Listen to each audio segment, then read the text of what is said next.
Hi, Noel and Megan. This is Eric Ballas from the ESC, and just want to catch George before he starts the meeting.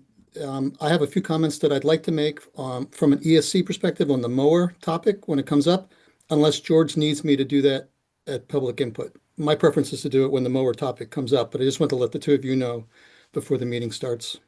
Okay, awesome. Yeah, when he comes on or when the meeting starts during the public input, you can ask and see what he prefers. Okay, it's just I thought it might fit better, but he's the chair. Yeah. Okay, hmm thanks. Okay, thanks, Eric.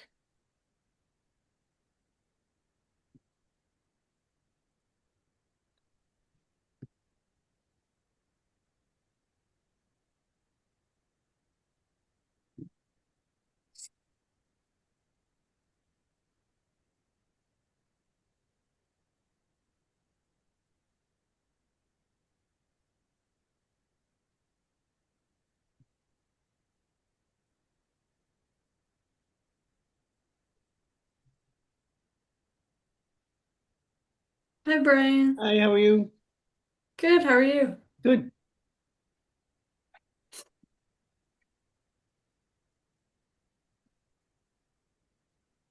I'm in my new house. Oh, nice. How is it? Um, Really messy right now. I see I- your background's changed. yeah, I'm actually sitting in front of a fire, which is really cool. Oh, I hope it's not too cool to sit in front of a fire. Well, unfortunately, I have my laptop screen blocking the fire from me, but it Oh, seemed like a good idea. well, I might need brighter light, maybe. I don't know.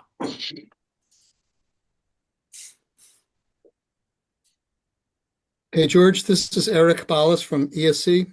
I wanted to make a few comments on electric mowers, All and it's right. your preference whether I do that in public input or what I think makes more sense on the topic when you get to it, item number two. But it's your call. No, I think that makes the right sense to do that way. All right, thanks. I'll wait for that and I'll make sure you We'll don't try we'll preempt. try to go through quickly, so Well, you won't whatever. be here all night. All right, so I'll be ready. Thanks.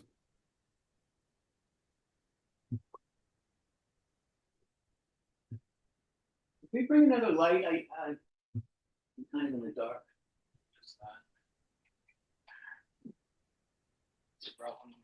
All right. So far, we have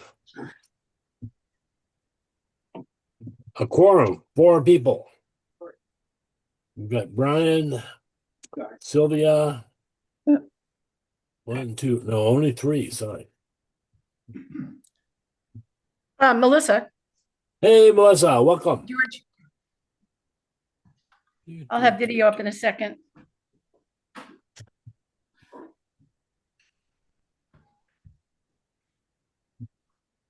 With Alex too. Wow, that's great.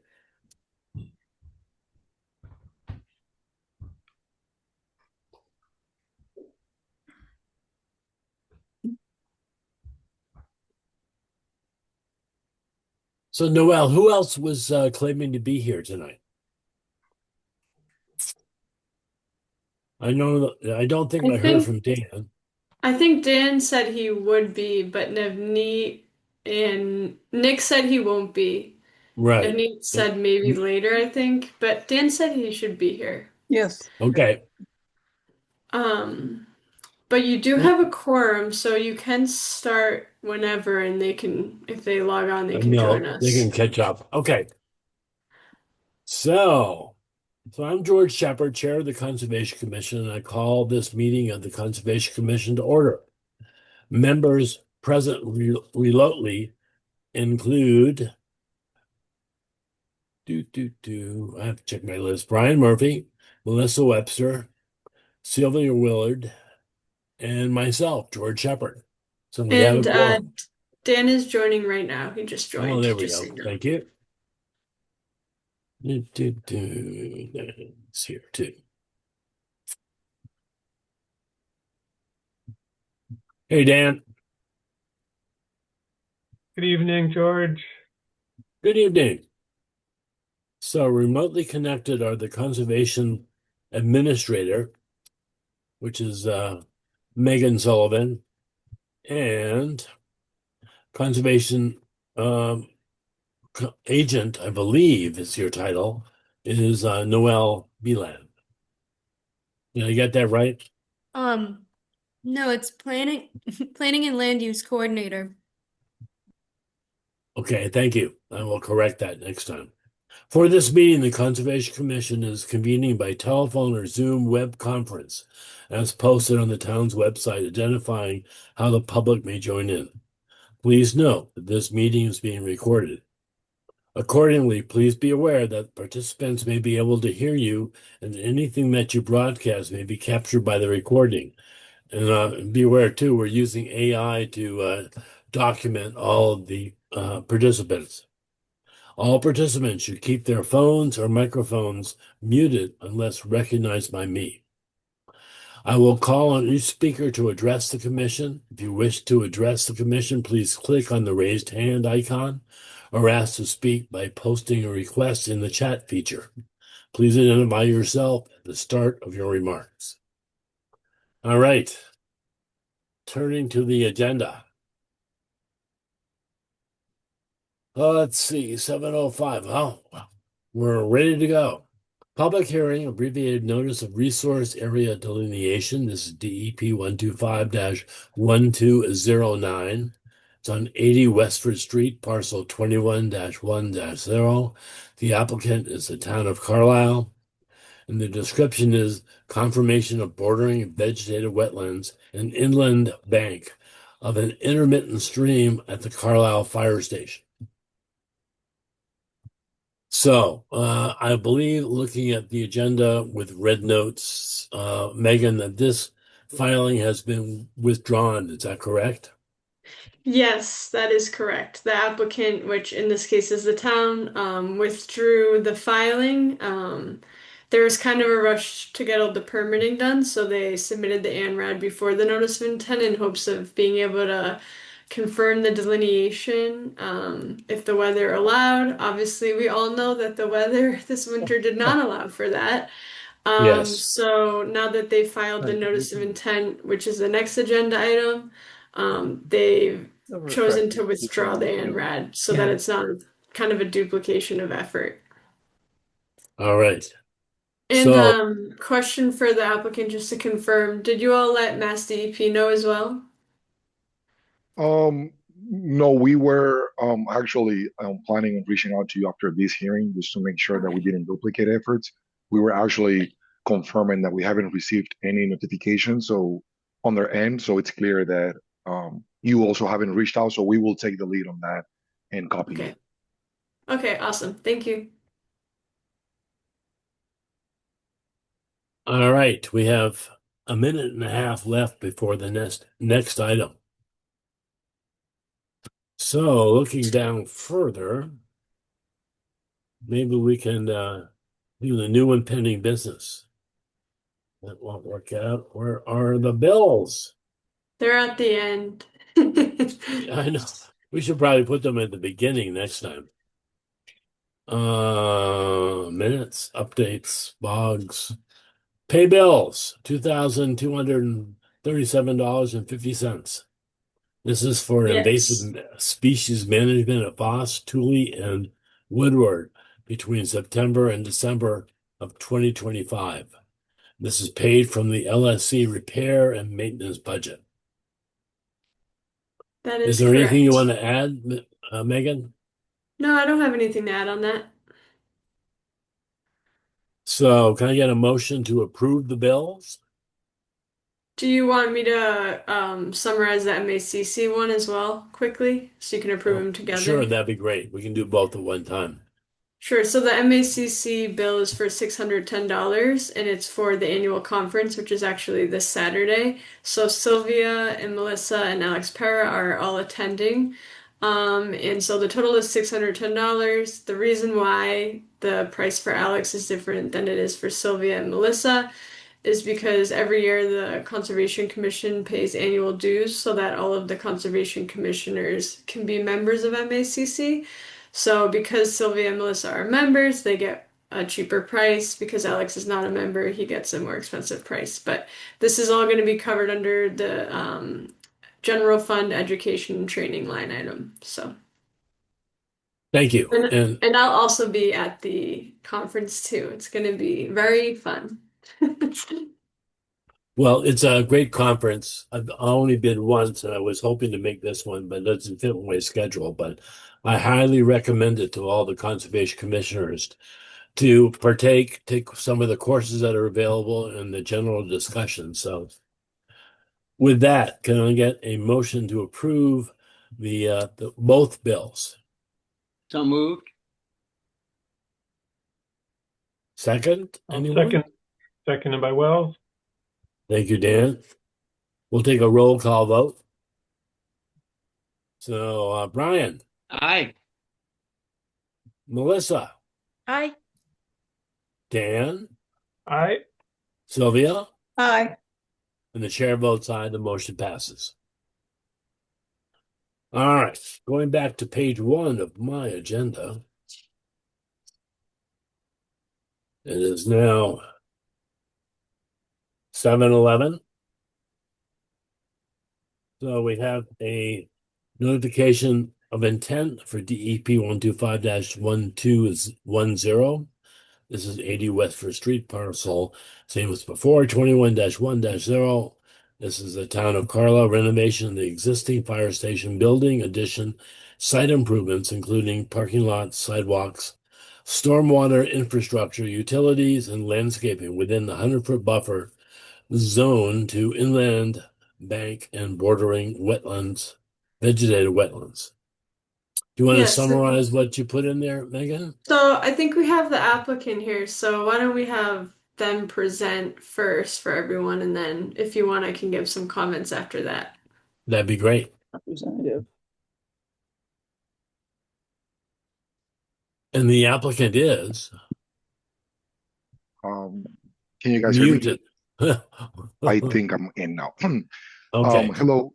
My name is Josue Valdez with Foss & O'Neill. I am a licensed professional engineer in the town of Massachusetts. And we are working with Tecton Architects and the fire department and pretty much the town on consulting and helping with the design of the site and assisting with the permitting from Conservation Commission and Planning Board. We are here to present on the town of Carlisle Fire Department additions and renovations. This is, as mentioned before, the same site for which we had the NRED heard a few weeks ago, in which my co-worker, April Dorowski, went over the delineation process and the resource areas on site. So since we already had that, unless the board think otherwise, I will focus more on talking more about the proposed project. And then if there are any questions, we can definitely answer those.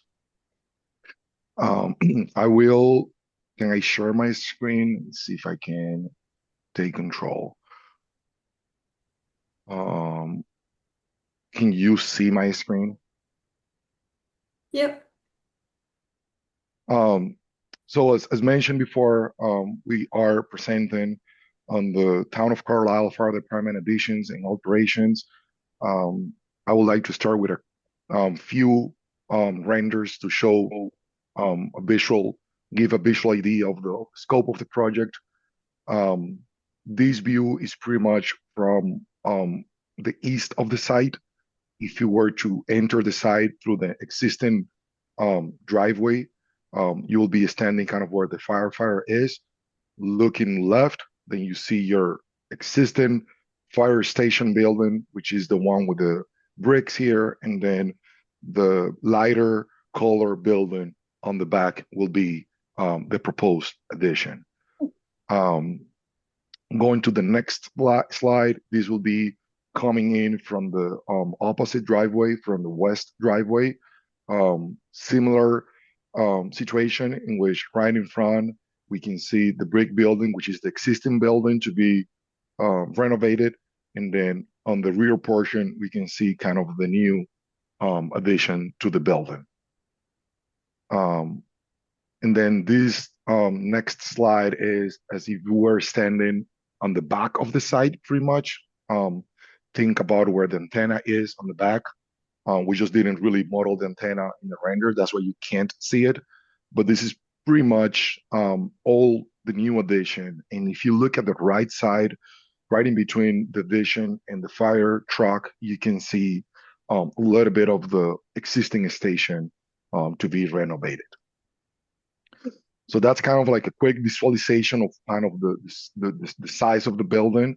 And then I'm gonna go to the next slide to walk you through the site in general and what we are proposing for the site. So as mentioned before, you can see kind of like these front square where my cursor is. That's the existing fire station building to be renovated. And then on the back, you can see the proposed addition to the fire station.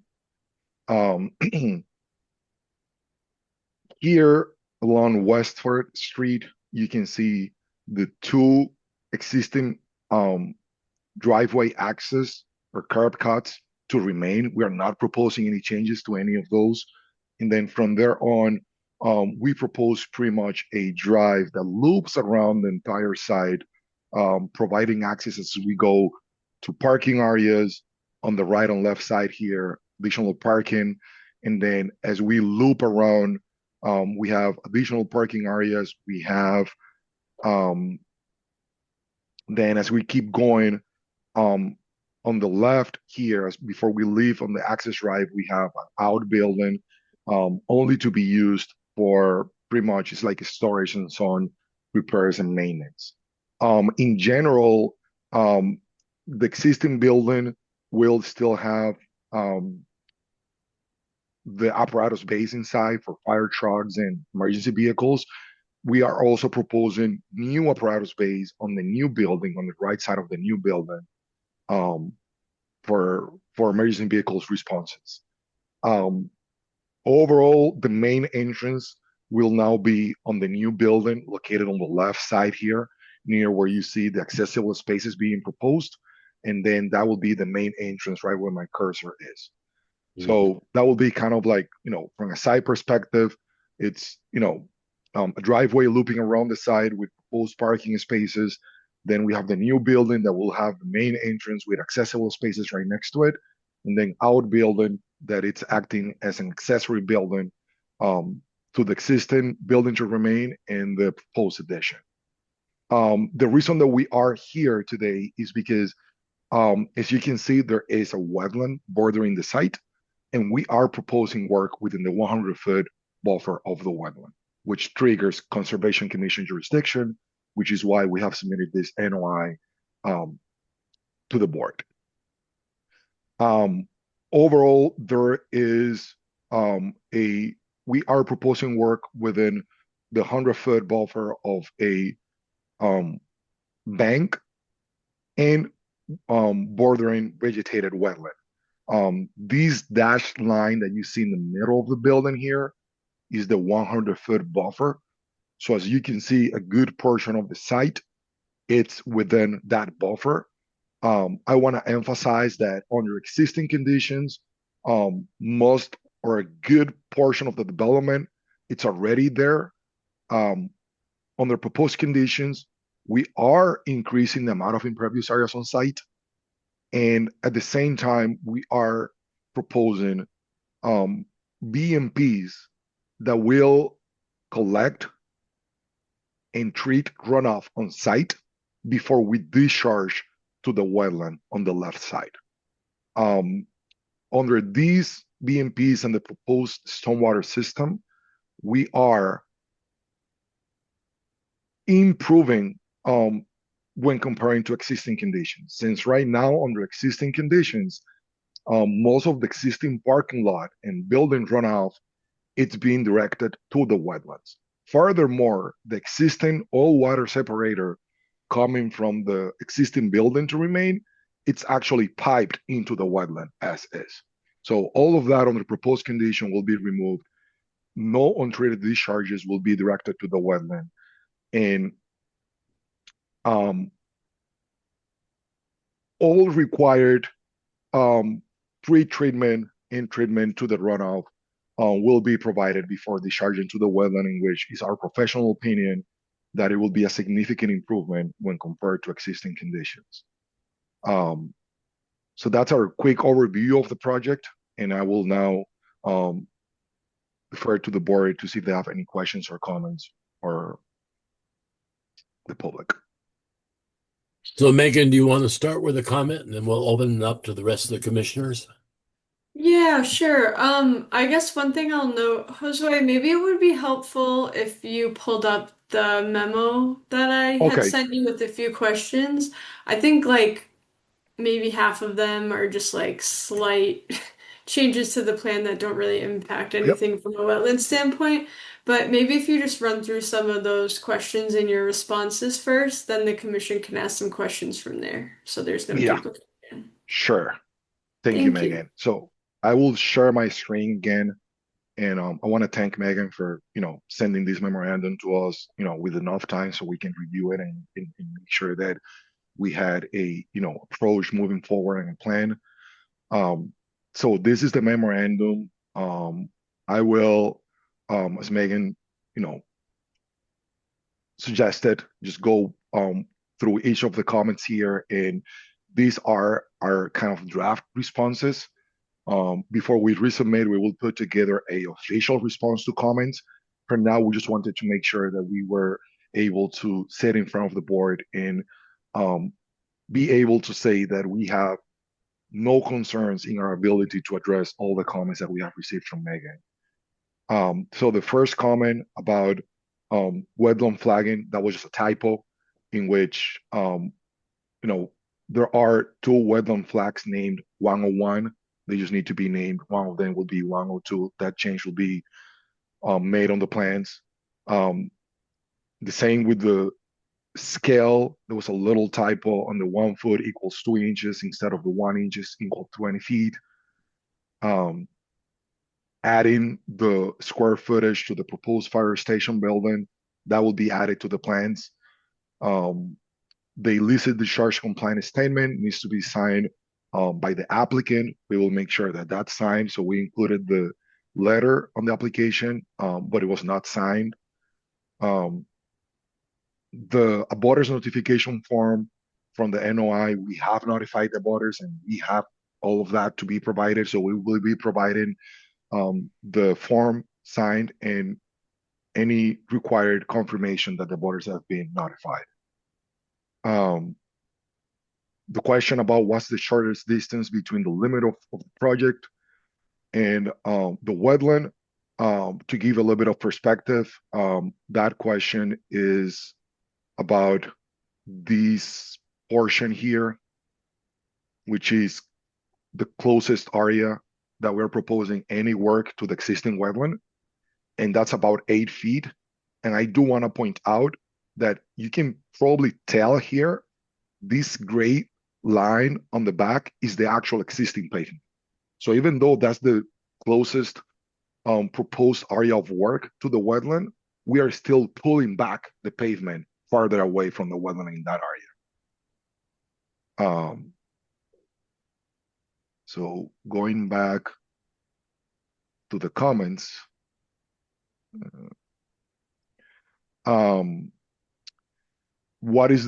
so these are questions about like total areas of disturbance, limit of disturbance. I've kind of like added approximate numbers here, but we will make sure that those numbers are also added to the plans. Then the legend on our preparation plan shows a tree protection. The legend will be revised and modified because pretty much to Megan's point, like we are actually not showing any tree protection. Like what we are showing is a limit of work, and any work past the limit of work is where those trees won't be touched, but we don't need to provide tree protections for those because there are going to be clear delineations of what the limit of work is, and that no work should be performed past those limits. The NOI narrative mentions a waiver request for the trees located kind of like within the wooded area. And that's because within the regulations, there's a requirement about like mapping like every tree within the buffer that will be removed. We are asking a waiver from that, given how, if I go back to the plans, how much like that being a wooded area, you can see the existing tree line, it's all the way here. And the proposed tree line, it's here on the back. So if it is the, you know, if the board agrees with our approach on this, we are, respectfully requesting a waiver of actually mapping each of those trees, given how much of a work that will be for the surveyor. But we are here to pretty much listen to the board if they feel otherwise on that end. Then next one is about the construction sequence that we show on our plans, and missing a section specifically talking about the tree cutting and grubbing. Yeah, the notes and the sequence will be updated on the plans to specify the process for the tree cutting. Next comment is about a invasive species that we are showing our landscape plan as a proposed tree. We will be removing those planting from the plants in a reservation and substituting that with a native species. The next comment is about that the wetland report mentions a vernal pool on the site. So even though the vernal pool is on the site, it's actually further out, actually way far away from the limit of work. That's why it doesn't really show on the plans, but we mention it on the report because, as you know, the site is pretty big. So it is within the site, the actual property, but it's not within the limit of work.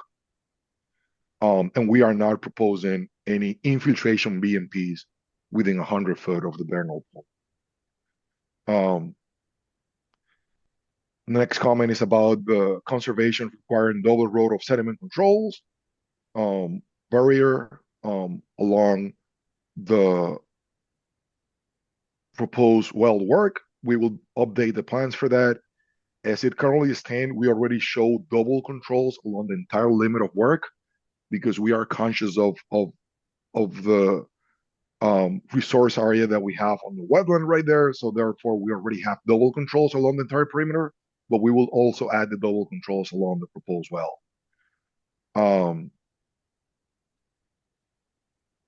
The next one is about, it's just a question about what the erosion control blanket is and where we are showing those.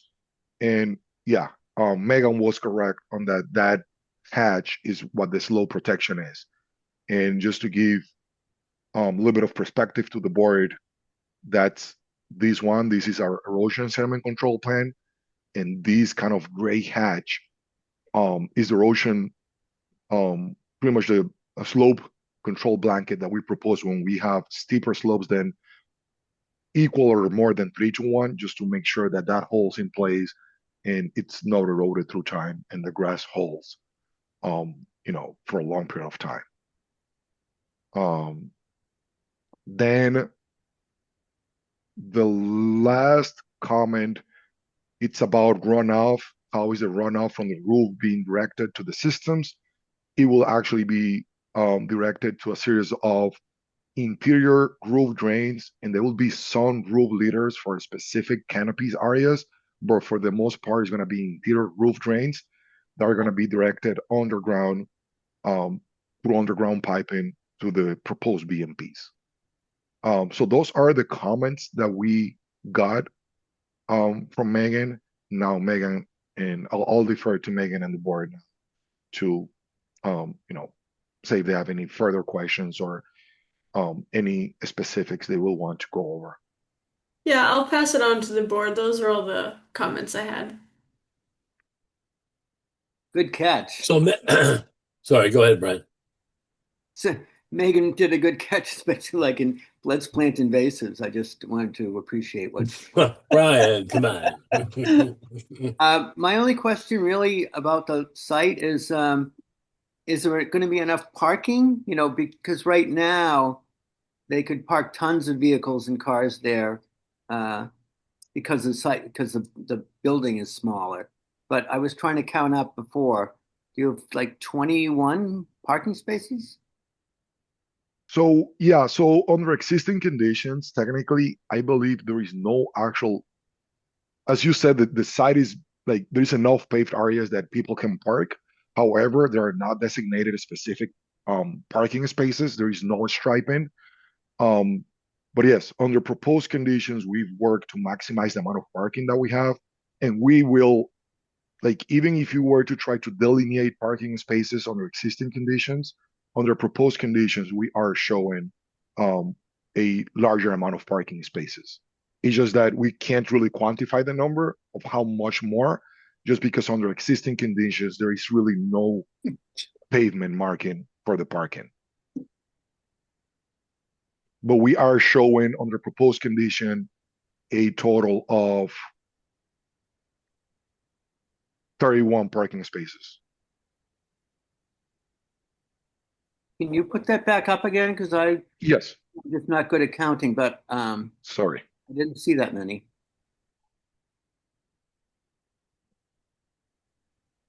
Also, just to note, just make sure that we're keeping things conservation related, as we discuss. Just a note. Well, my concern is just if there's not enough parking, people might end up parking on edges and, you know, closer to the wetland. But So, oh, that's a pretty good point. So, like, what we did for that is that we are proposing a guardrail pretty much wrapping around the entire site. So, like, no vehicle should be able to go past. So, you have a curb and then you have the guardrail all around the parking area. So, nobody should be able to really go past that and park on the grassy areas adjacent to the wetlands. So, that would be our control. And this is where you can see the total parking that we propose in the front here. On the back, there are 10 more, and then we have a few more here. I see it says 33 total parking spaces. Yes, I do want to point out that we've made some small revisions to this. So the new plan that we will be submitting with Megan's comments addressed will only show 31 parking spaces. okay, my only concern was people, you know, parking off the edge very close to the wetland. Thanks. Another question, have we ensured that the fire engines and equipment and so on have enough space to turn around and so on to get in and out of parking areas and so on? It's not a Conservation Commission issue. I'm just curious. Yes, we've been working with the fire department. We've developed fire training movements that we've run by the chief and his staff, and we feel pretty confident on the ability of the trucks to maneuver throughout the site. All right, thank you. All right, any other commissioners with some questions? Sylvia does. Go, Sylvia. Yeah, okay. In fact, one just got brought up, so I'll have to add to it. I got about 4 or 5. You're talking about guardrails around the edge. Are those going to be metal posts or timber posts? Timber. Timber. Do you know what the treatment of the timber is? This is really close to wetlands, and some of the timber treatments are not good environmental treatments. I can get back to you, but like this is our typical detail for what that is. Mm-hmm. It's just pressure treated. And Well, it's just like, it'd be good to know what the treatment's going to be. yeah, I can get you that information. It's just the typical pressure treated southern yellow pine or Douglas fir. Okay. I looked at your plant list. I missed the invasive one, but a number of them are cultivars, and in the buffer zone, the commission likes straight species usually.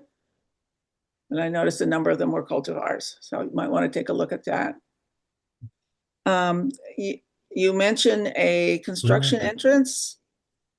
Is the paved entrance actually going to be dug up and made into a construction entrance, or how does that happen? So this one thing here is like a lot of the like these sheets, like the prep sheet and like pretty much which is this, it's a for permitting process, we will have to work a more detailed facing given the type of building Hmm. this is because they need to remain operational during construction. Mhm. The reason that I'm saying Pardon me that if is I interrupt. I don't seem to have any audio anymore. Can anybody hear me? So, Brian, I Yes. see you shaking your head, Yeah. but I don't Yeah, hear I can anybody hear you. else. I can hear. I I can don't know hear what you. happened. I'm gonna disappear and log back in. Okay. Okay. So so. what were you Should I saying? wait or keep going? Um, hmm. I'm the vice chair. You can keep going. Okay, so the reason that I'm saying that to answer your question is that the exact location of these ones could be shifted up here or up here, depending on the final construction sequence that we will work once this is awarded to a contractor, because a lot of this is means and methods. So that being said, Hmm. depending on that, these locations will change. That's why we showed as a stone. Um, the what will happen is that any areas Oh, damn. What's going on we here? will not dug up just the pavement to put this. We will do it as we are already removing that pavement later on the construction process. So like these entrances probably won't be there until we get to the point that we are regrading those areas um, to do the work necessary in the front. But yes, once they are placed there, they will be not placed on top of the existing pavement.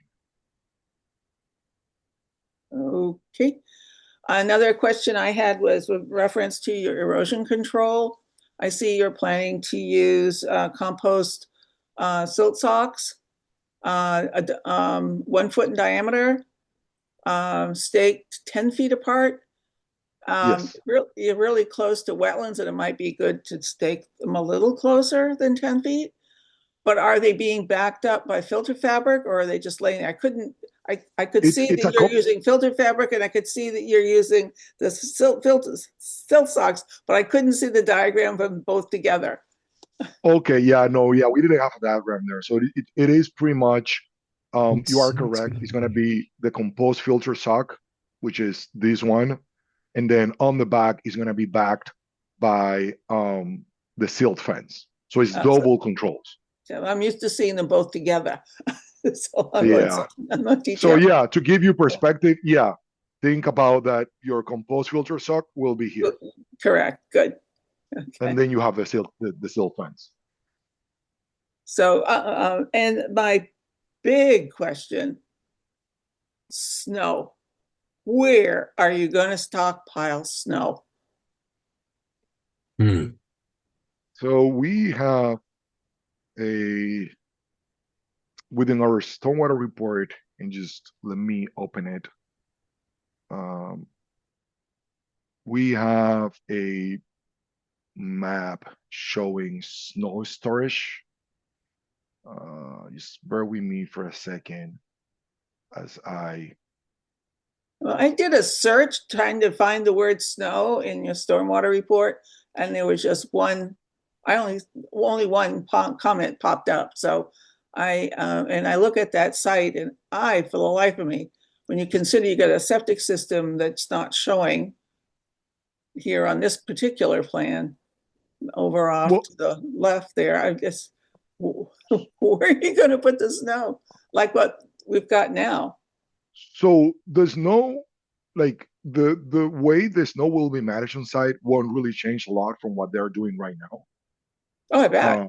Um, yeah, and at that point, like we are obligated as we put the stormwater reports to show this snow storage plan, which pretty much we're showing, oops, this area up here to be a snow storage, Um, and then we are showing kind of like the areas in between the curbs and the guardrail to put some snow.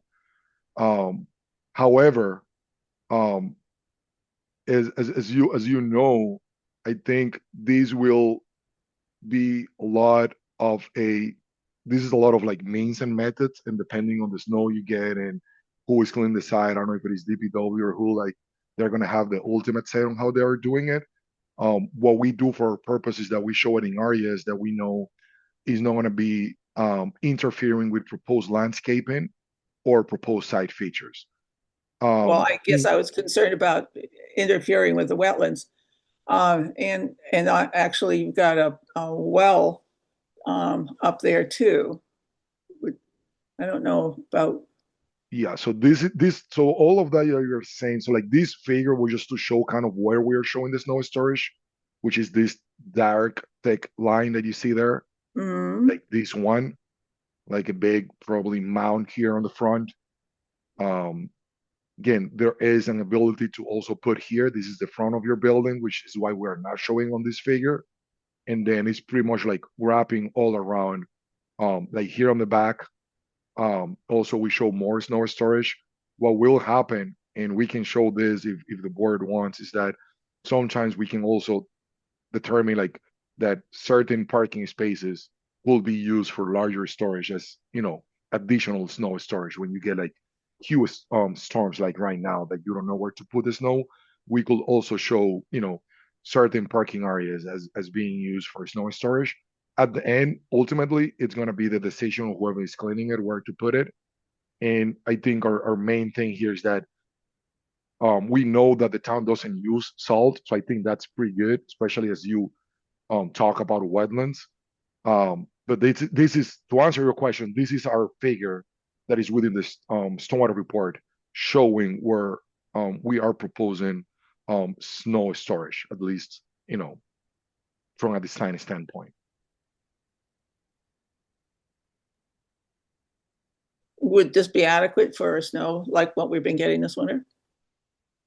I feel like when you get a snow like this winter, you are getting storms. Like you could argue that we recently got what, like a 10-year storm event, um, 2-year storm event. So like those are not that common. And I think we like, and I've seen it pretty much everywhere. You will see like when you get those type of storms, you are gonna have to take parking spaces to store your snow. I think if you try to plan otherwise, it will be unfeasible. And I think if the board wishes for us to like take another look at this map and show where those parking spaces will be, where we will be proposing additional snow storage if needed, we can definitely do that.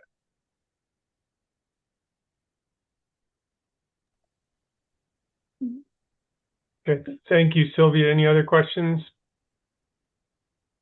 Well, I do think they're supposed to put the zone for the public water supply around for the town hall on the plan too. So we don't really know where that goes until that's on the plan, unless they've put it in already. We haven't seen it yet. So yeah, so like I said, like we've been working on addressing some of the comments and stuff that we've gotten. We got comment from planning board, we got comment from Megan. So we've been working on those. This is a newer version of the plan. So like here you can see that zone 1. That's that dash line there. Okay, so it does it will overlap. be in there. It overlaps with the project. However, we are not proposing any discharges or BMPs within the zone 1, which is what we can't do. Yeah, right. Yeah. But it's and would that be a problem with the snow storage? Just curious. I don't know. I don't think so. Like if anything, I will say this: under existing conditions, your existing leaching field is this box Right. here, Yes, which I know. is actually your zone 1. So like that will be gone under this project. So like we are gonna be taking that out of there. So and we will, like I said, we are not proposing any discharges to that area or proposing any infiltration BMPs on that area. Good. So And actually, oh, sorry. go ahead, Megan. I was just gonna say, I actually just read about snow storage in zone ones, and you're allowed to store snow in a zone one that already occurs in a one. So right, if you have that parking area there, you can plow that snow and keep it in zone one, but you can't take snow from other places and put it into zone one. And I think that applies more to like bigger projects when you're storing a bunch of snow. You can't just bring a bunch of snow in from a place and dump it in a well protection area. So I think for this site, that'd probably be fine what you have. Thank you. Mhm. I see And George. I just wanted to see George. Are you back on with audio? Can you I hear us? am back. Yes, I Okay, had to log great. out and come back. Great. I'll turn it back over to you. Well, thank you for jumping in. Hmm. I was just gonna mention one other element of this, because Sylvia touched on one of Mass DEP's comments was about Zone 1. The other was about meeting stormwater standards and the site possibly being a land use with higher potential pollutant loads. And I just wanted to mention that I've been working with the planning board to get a stormwater peer review done for this project. So that should be in the works soon, and hopefully by the next meeting I'll have a better update, but I just wanted to put that out there. That's So, great. Megan, looking at your notes on the agenda, you recommended a motion to continue the public hearing on DEP 125-1210 to the March 12th meeting date.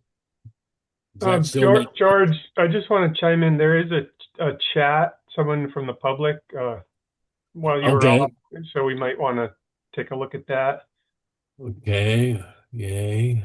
If you can, I can read it if you're not able to see that. All I see is my own chat. So please go ahead. So Christina said there's a municipal landscaping policy which requires minimum 70% straight native species, max 20% cultivar native species, and max 10% non-native ornamentals for any landscaping outside CONSCOM jurisdiction. So, and Noelle commented that she will be looking into that. So I don't know if we need to discuss it further, but thanks to Christina for bringing that up. And it will go into the minutes. So that's good. Can I just chime in on one more thing? Sure. Can we get the select board or this or Ryan to sign the notice of intent as the property owner? Because right now it just says that the fire chief is the property owner, and it's on a very large piece of land that's owned by the town. So it really should have Ryan or the chair of the select board be signing that. I'm on NAG for signatures. It's a good Well- point, Sylvia. We can have Ryan do that. Yeah, okay. There's a few places that it needs to happen, maybe 3 places in the notice of intent. Any other comments? Or chats? Hearing none. So, Megan, you recommended moving it to the March 12th meeting. Is that consistent with what the proposer can provide the updates for?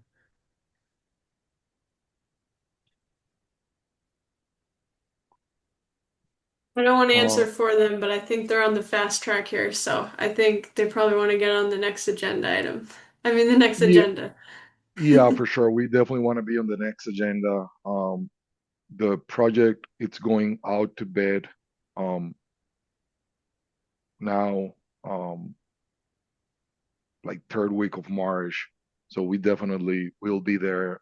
We will, do our best to whatever comments we received ahead of that hearing to come prepare with plans that have addressed those comments. Like Megan said, the one thing is that we don't know when we're gonna receive peer review comments. But in those instances, yeah, we will definitely like to be included in the next hearing. It's if the Okay, board which will be, decides to continue. which is the 12th of March. So, turning to a vote to recommend that we continue the public hearing to March 12th, 2026. I get a motion to agree to that? So moved. Second, And we'll take a roll call vote. So, Brian, Aye. Melissa, Aye. Dan, I'll abstain. Sylvia, aye. and the chair votes aye. The motion And passes. Navneet votes aye. Oh, sorry, I have to add you to my list of attendees. Thank you. I joined at 7:32. Close enough. Yeah. Thank you. So the motion passes. Thank you very much. Hopefully you got enough of the information. Thank you. All right. It's after 7:30, so we can look for DEP file 125-1208. This is a notice of intent. Location is 812 Maple Street on the Greeno Conservation Land. The applicant is Town of Carlisle. This is removal of Japanese knotwood through a combination of livestock grazing, herbicide treatment, and smothering and ecological restoration within the bordering land, subject to flooding, riverfront area, bordering vegetated wetlands, and the 100-foot buffer zone. This was continued from the January 8th meeting of this year. Yes, so I kind of presented this proposal on behalf of the town at the January 8th meeting. We received some feedback from the commission, and so we're still working on incorporating that feedback and trying to create a restoration plan for the land. And on top of that, we can't confirm the delineation yet because of the weather, so we'd have to continue it anyways. So just looking for a continuance on this. And actually, I said to the March 26th meeting just because I feel like we'll probably need some more time. It's not going to melt by then. I agree with that. Yeah. So can I get a motion to recommend we move this to March 26th, 2027? So moved. Seconded. All right. Ryan, Navneet. Take a roll call vote. We'll start with Navneet. Aye. Ryan, Aye. Melissa, Aye. Dan, Aye. Sylvia, Aye. and the chair votes aye. The motion passes. All right. The next item is tree removals at 7:35, and we're well past that time. So this is for 42 Bingham Road, parcel 15-27-A. Daniel and Sabrina Graves, removal of 7 white pine trees due to recent failure, 3 of which have been determined to be dead. So Megan, you, I know, had a significant comment, which we addressed this before, didn't we? I'm not sure which part you're alluding to, but I just gave like a little bit of a history of the property because if commissioners saw 42 Bingham and thought, didn't we just talk about that? They recently did deny a certificate of compliance request on this property, kind of separate. That was the certificate of compliance request had to do with, the developer and Stamsky and McNary. So kind of separate to that is now the property owner asking for some trees to be removed. But I just wanted to provide that history in case the commission was familiar with the address. And hi, I'm then- Daniel. I'm the property owner. I'm here Oh, just in yes. case you have any questions. Yeah. Awesome. Hi, Daniel. And then, yeah, I just had some other comments that at least 2 of the 7 trees proposed for removal were noted to be in standing water. And then I also just put a little note in my comments to the commission about kind of this tricky situation that I've encountered in my experience, where a lot of times when we develop land and we cut into forested areas, we end up creating like an edge effect. So the trees that are now on the edge of the cleared area aren't as strong as they once were. So I think that this might be one of those scenarios where the trees that are now being proposed to be removed through no fault of the owner are weakened because of the clearing to make the house. That just is what ends up happening. So again, that's through no fault of the property owner. It's just the reality of the situation. But it was just something I wanted to point out to the commission. So when we think about clearing forested areas, we remember that sometimes that means we're going to have to cut some trees as a result in the future. So just something to keep in mind. But I don't know if it'd be helpful for me to pull up a map or anything, or if Daniel wanted to talk about his proposal. I'd be happy to give you just some context. Yeah, sure. We hate the idea of having to remove trees because it costs a lot of money, and we don't want to spend a lot of money on tree removal. We had to do that once when a windstorm knocked over a tree in our backyard in the last place we lived, and it crushed our neighbor's fence, and luckily avoided any structures. But it was kind of scary. My kids like remembered that event for years because they're young. Somehow that stuck with them, and we just we figured at one point. I think it was in October, November. Then we put it off for a month or two. There was a tree that fell over in the front of our yard, and you could see it uprooted. It just kind of fell like diagonally away from the house, away from our neighbor's house. Didn't crush the bridge, could have if it fell the other direction. And that scared the heck out of us because it was a really, really big tree. I think it was another one of these Pinus strobus white eastern white pine tree jobs. And then in our backyard, when we were first looking at the house, we were like, oh, isn't that weird? Like off in the distance a little bit, there's this giant root system that's sticking like 20 feet or 15 feet up into the air that's completely pulled up that you might have noticed, Megan, when you went to look at the property. It's very noticeable. And that's kind of off further from the area that was developed. And you see some other trees that have been knocked over in the forest and just the surrounding area. So we just kind of were freaked out by this, to be honest. And so this proposal is all about making sure that our kids and us are safe and we don't have a tree falling on our house because we didn't want to have to spend money on this. It would be better to leave them, but we're just, yeah, after the recent tree falling over in the front yard, we had to call in an arborist, and we actually called in a few. The reports were pretty consistent. Like people were definitely concerned about these trees and very concerned about one in particular, which was kind of like very severe level. The rest were also very concerning, but this one, there's one out there that's kind of egregious, that's fully dead. So Well, yeah, thank that's you, the Daniel. Yeah, for background. the summary. Any commissioners have any comments? Megan, I don't, you may have left. I sent you an old copy of the plan for that land later this afternoon. Did you get that? It did, yep. And it sort of shows, it might be helpful for them to see on the wetlands plan where the trees are. I think they're okay. Do you want me to bring it up or? I can do it. Okay. I'm almost there. Yeah. And I think Megan, you had asked some questions about stuff that Marquee is the company that the arborist that did the report, and that would be doing the tree removal. And they answered some questions from you, Megan, that hopefully you have in the record about, I think it was something about snags or something that they could leave, and some other stuff that you had asked questions about. Yes, it was about leaving some snags after the trees are cut for wildlife value, and then also access to the site and how the trees would be removed, which I believe were by crane and would Yeah.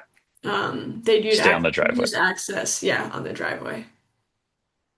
Well, my concern was whether or not the trees were on his land or on the town land, because it wasn't clear from the pictures or the aerial photos that he had. And I just wanted to make sure, and it looked to me like they were on the private land. And the for your information, the previous plan for the request for the certificate of compliance was because of the trees that were further up by the septic system and nowhere near this location.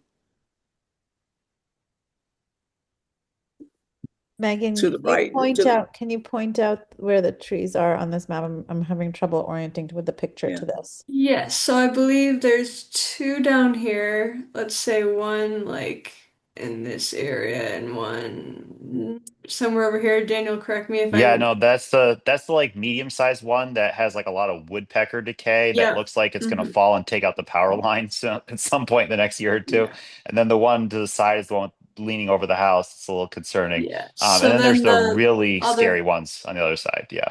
so the other five are kind of around this area, right? Yeah, and they're all kind of near like this area where you have other trees that have been not doing so great, including the giant one that knocked over with the root system. And one is what a few of them are dead, I think, and the other ones are on their way out. Yeah, and okay. I also have some pictures in case maybe that would be helpful. Let me just share.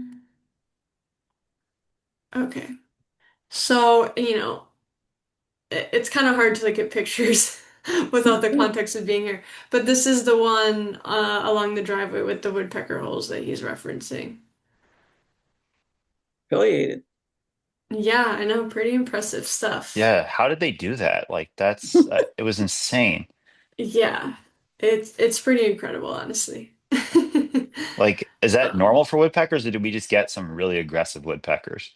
the pileateds are the biggest woodpeckers we have around here. I'd say, like, to me, they're borderline dinosaurs. So, they can drill some pretty impressive holes. The Oh my other God. holes are smaller from They other are good at woodpeckers. it. So you can see here, this is that woodpecker hole tree, and unfortunately, you can't see the power lines in this picture. And then I believe Daniel, am I correct in saying this is the tree on the right side of the That house? feels like it. That's kind of like got to lean towards the building, and we're just, Yeah. we've noticed you get kind of lucky or unlucky based on the wind direction, and that would take out a good chunk of the house on that side.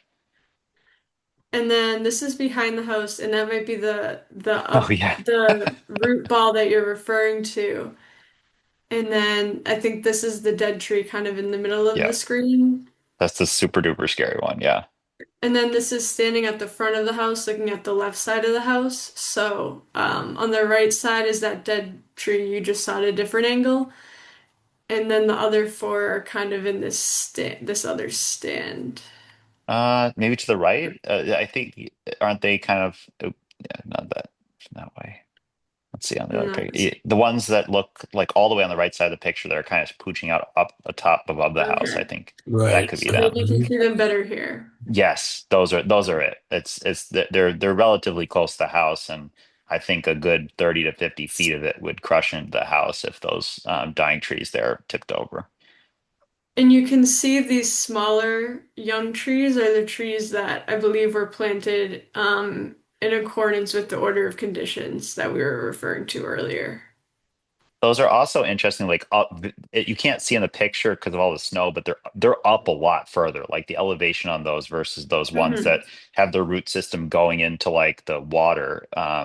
That it's very different there. As you move up about 5 to 10 feet, all of a sudden it becomes way drier. Hmm. Hmm.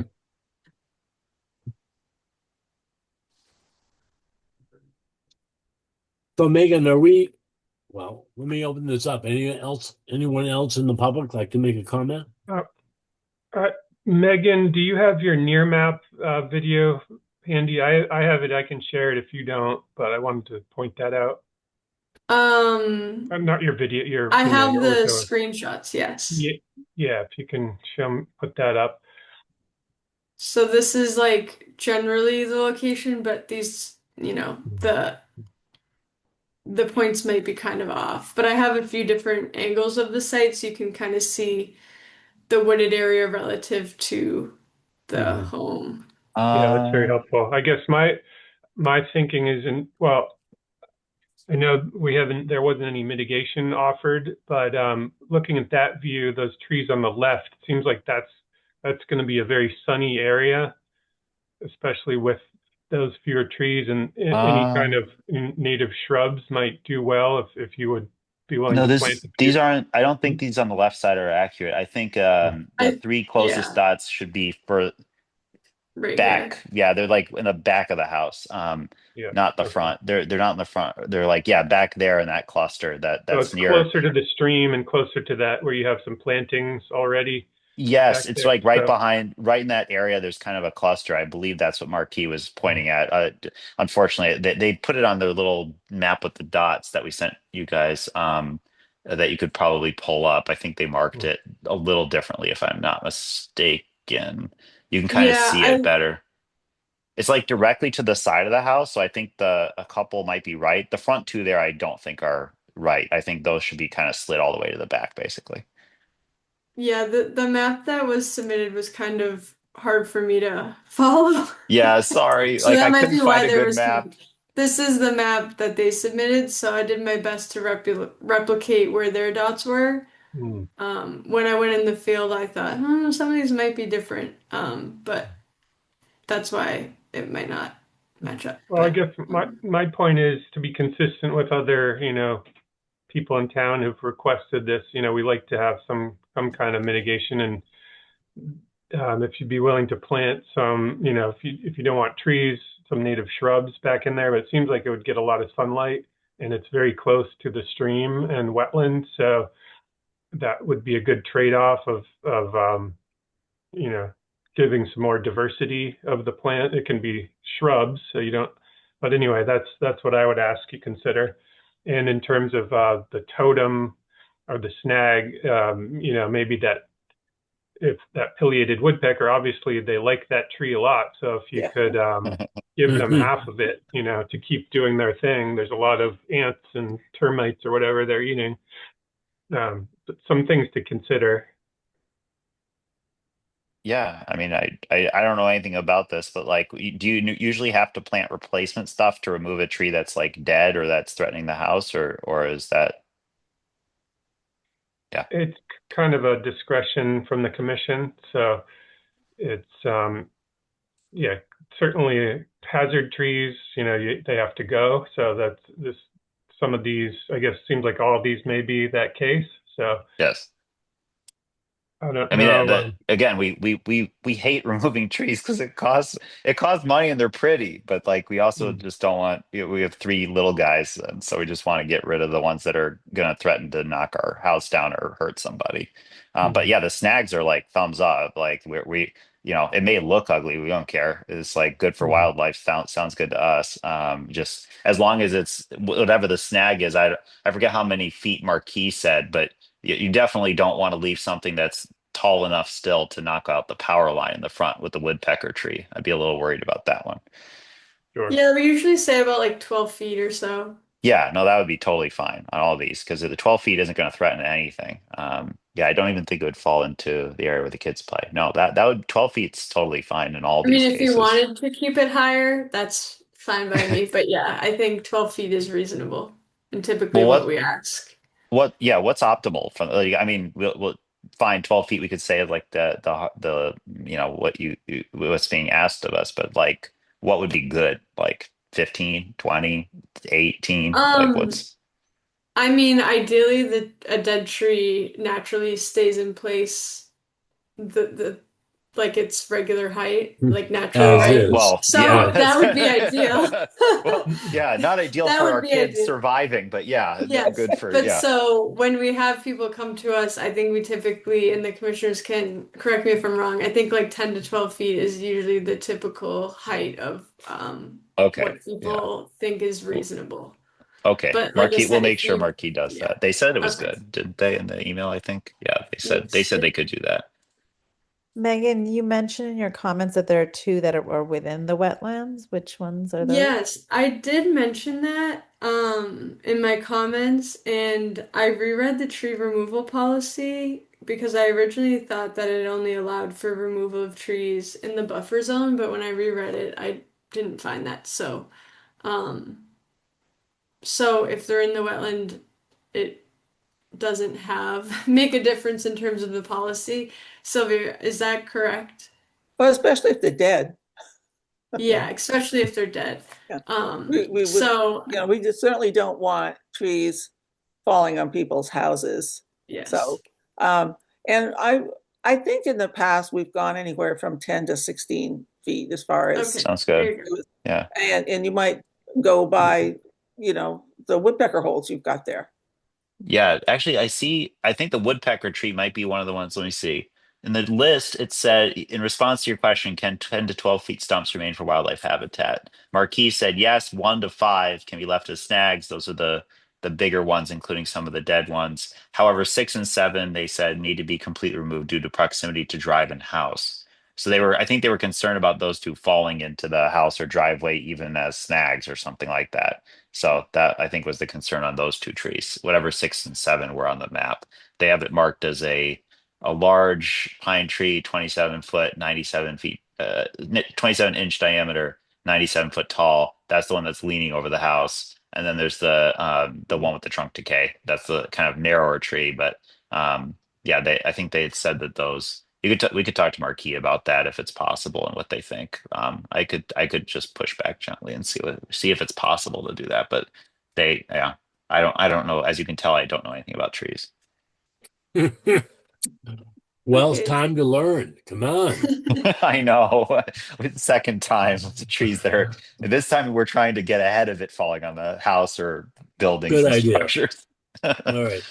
So, Megan, you said for the dead trees, there's no mitigation required. So, how many trees do we actually have to consider for mitigation?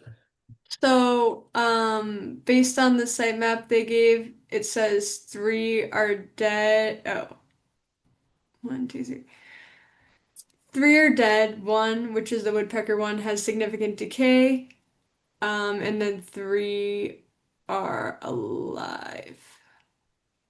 Yeah, 2 say severe decline for condition Those according to 3 Marquis, trees. and one is pronounced lean. But that's the one that's like actually alive but threatening the house. That's the one. The rest are either dead or decaying, basically.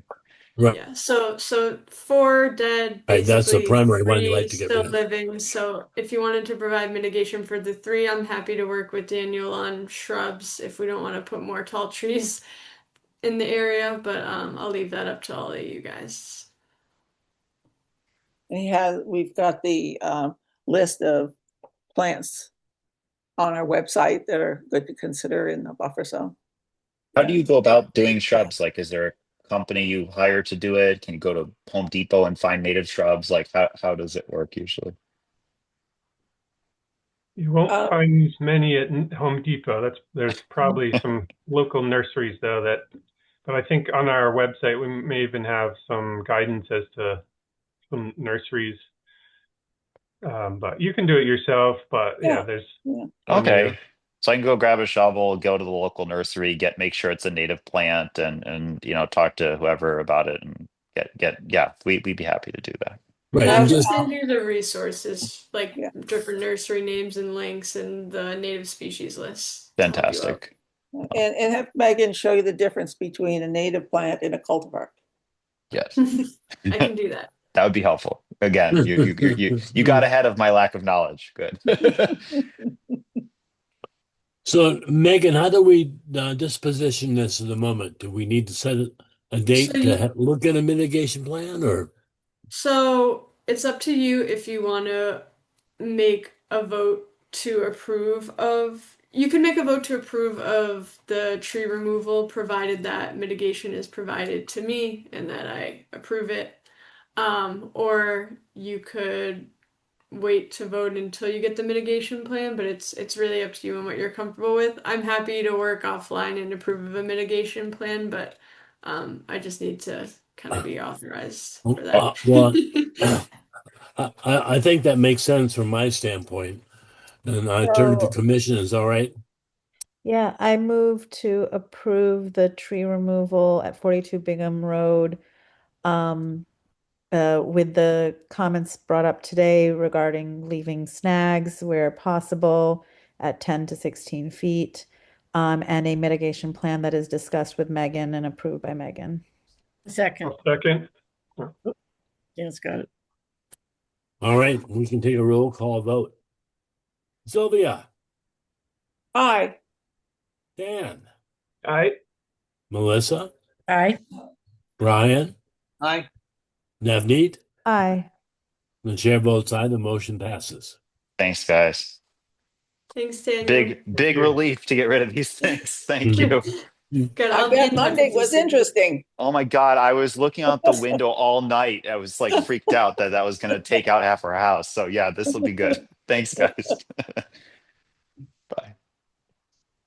Thanks, Daniel. So, moving on, new and pending business. Item number 1, discussion of ESC input on the long-term management of Cranberry Bog number 1. Do we have a representative from ESC who'd like to present? Hi, yes. Thank you. Hey, Christina. How are you? Good. So, thanks. I'm going to try to be as brief as possible. I will start out by saying that ESC is not intending to step on any toes or to step outside of our lane, but rather we wish to facilitate a conversation of potential ways to enhance conservation while keeping in balance stakeholder wishes as well, by looking at the bigger picture and the more long-term picture of the Cranberry Bog Dam number 1 issue. I will mention that these talking points have been discussed and voted upon and approved unanimously by ESC. So as things stand now, it seems like we're in a vicious cycle of beaver activity impacting the dam, state regulations requiring the removal of lodges, triggering the requirement to trap the beavers, then beavers returning and sort of continuing this vicious cycle. And all of this is in order to maintain the status quo for land that is no longer used for cranberry cultivation. Current conservation best practices favor habitat restoration through dam removal. It is clear that CONSCOM is already sort of thinking in these terms, as is evidenced by the Commission's support of the Talbot Mill dam removal just a little while ago. And the DER even has a Cranberry Bog restoration program, which allocates about $1 million to the program annually, which could potentially be a source of funding. Don't know. But there's some key questions that I think need to be considered, answered, just to have a more complete understanding of the options. And one is the hydrologic study that is underway, is it complete, first of all? And does it include answers to what happens if the dam is allowed to breach? And would water find an equilibrium if the other dams in the Cranberry Bog remain? So if only dam number 1 breaches, will the water find an equilibrium eventually? So implementing a balanced solution which increases ecological support based on the current best practices does not even have to be an all or nothing. So I'm not suggesting removing all the dams, but potentially dam number 1 could be, I don't know if this is a correct term, decommissioned, and a boardwalk could be built above it that would allow for safe crossing by trail users. And if the other dams and dikes are reinforced with beaver deterrent measures, which would be easier now that that portion of the bog is dry. And then dam number 1 could be allowed to breach with their water being retained by the other existing engineered structures there. And there are a number of benefits to this approach, which is constructing the boardwalk and allowing the beavers to continue their activity.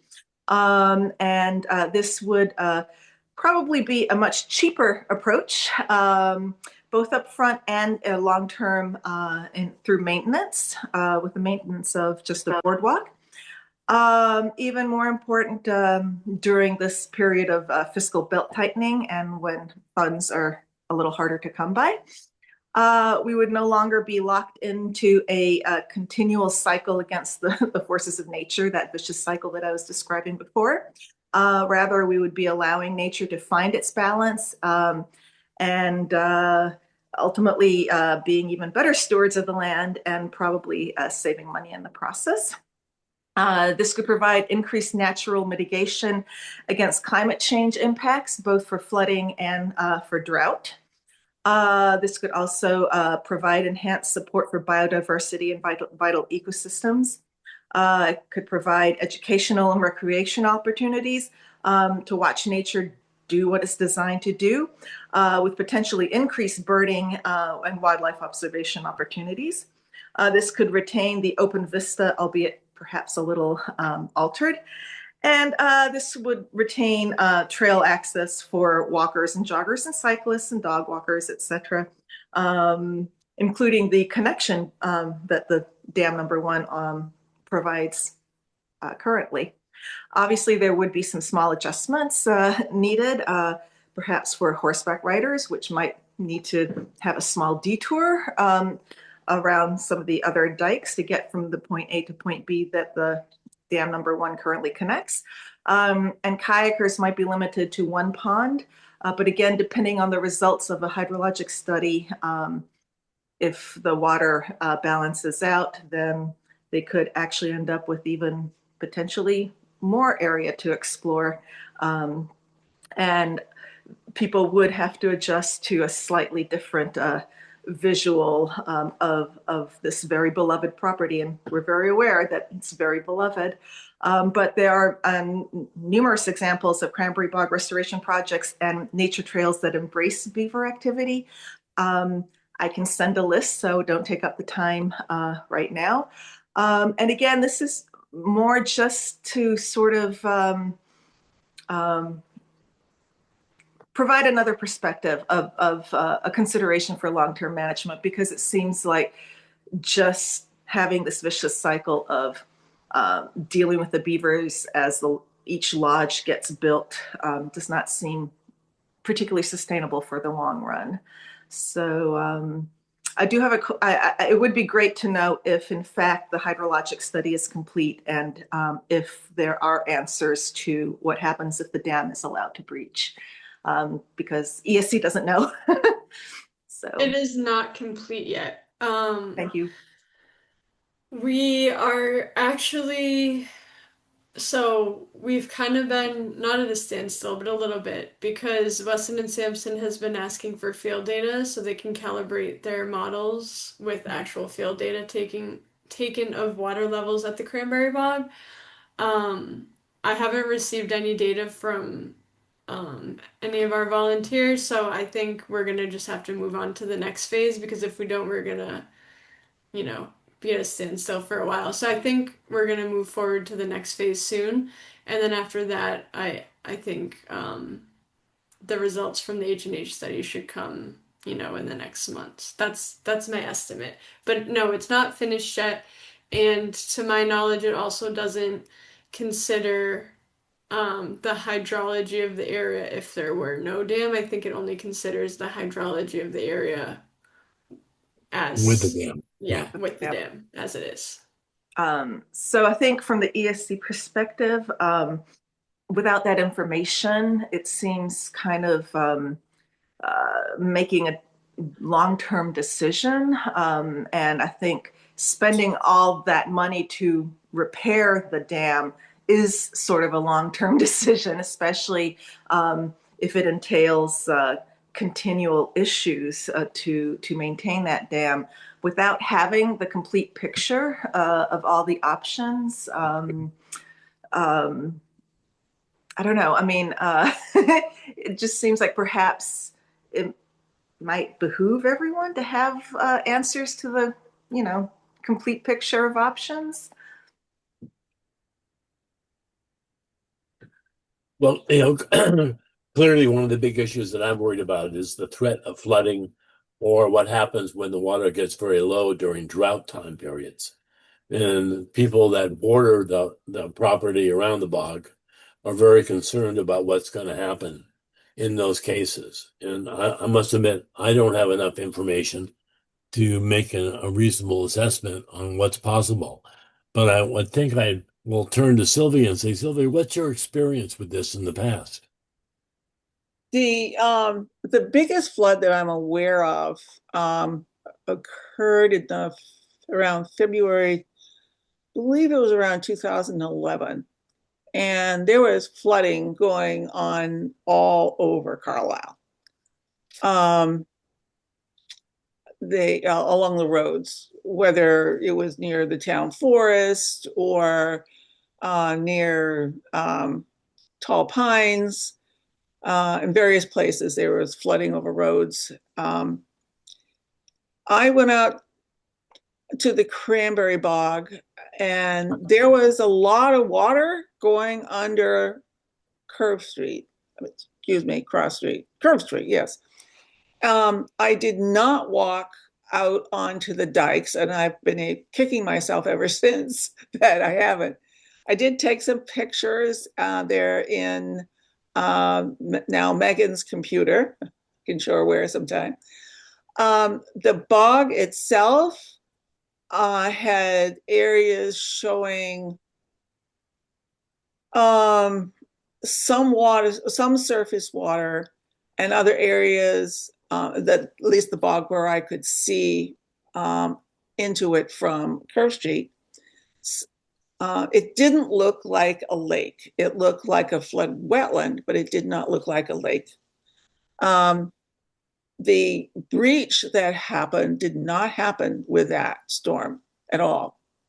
And the breach that happened was a couple years later when there was a different storm, and it was a Halloween storm, and it overtopped the dam. And that's what happened. And as far as I know, we never heard of any problems downstream from that. There's been problems downstream from beavers downstream to causing backups of water toward Hart Farm Estates. But I don't remember that there was a problem at the bog during that big flood event.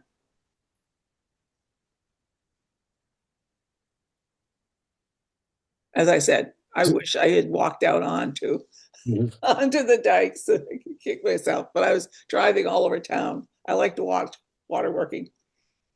And one of the things to remember about the dams is the holdback ponds, obviously. And those ponds are also go up into Chelmsford. Yeah. And that creates a big complication because they treasure their ponds. And I'd also like to point out that in Carlisle, I believe we have only 3 publicly available ponds for people to ice skate on or paddle in, Reno and these 2. But I think there are 2 ponds on the Cranberry Bog, correct? Right. Yes. Yeah. So there would still remain 1 pond, just,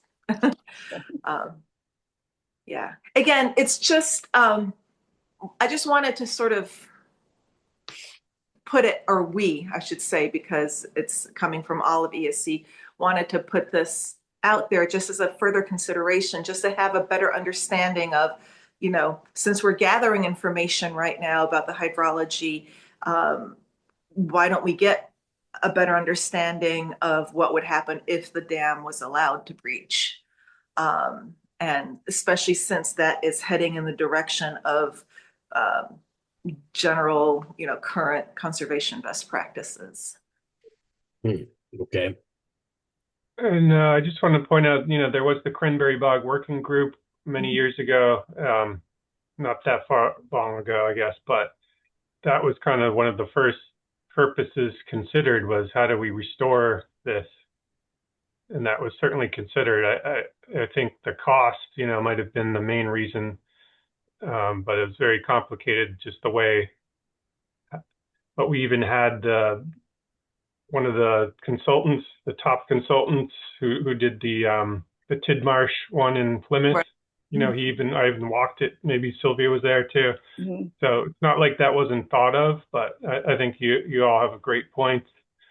And also, just to point out, I think the design for the dam that's to be constructed this year is has this kind of plastic mesh to keep beavers from burrowing into it. So I think that was considered to try to prevent this ongoing nuisance. So that's another point to consider. But I think it's great that you all brought this up. And again, not trying to step on toes, just. I think We it's are a aware. I think it's a great question, Christina. Just to add to what Dan said, with the phase one, assuming that goes forward with the plastic mesh, beavers will be very welcome to build their lodges on the upstream face of the dam. There won't be any issue there. Not an issue. Okay. Well, thank you for your time. Unless Jonathan had a question pertaining to this that I should stay on for. Well, Megan, do we have the? I think Uh, George Jonathan has his hand up too. oh, sorry, I don't see it. Jonathan. Yeah, so I just wanted to comment as a member of the public. So Jonathan DeCock, 130 Oak Knoll Road. I am the town's alternate representative to the Sudbury, Assabet, and Concord Wild and Scenic River Stewardship Council.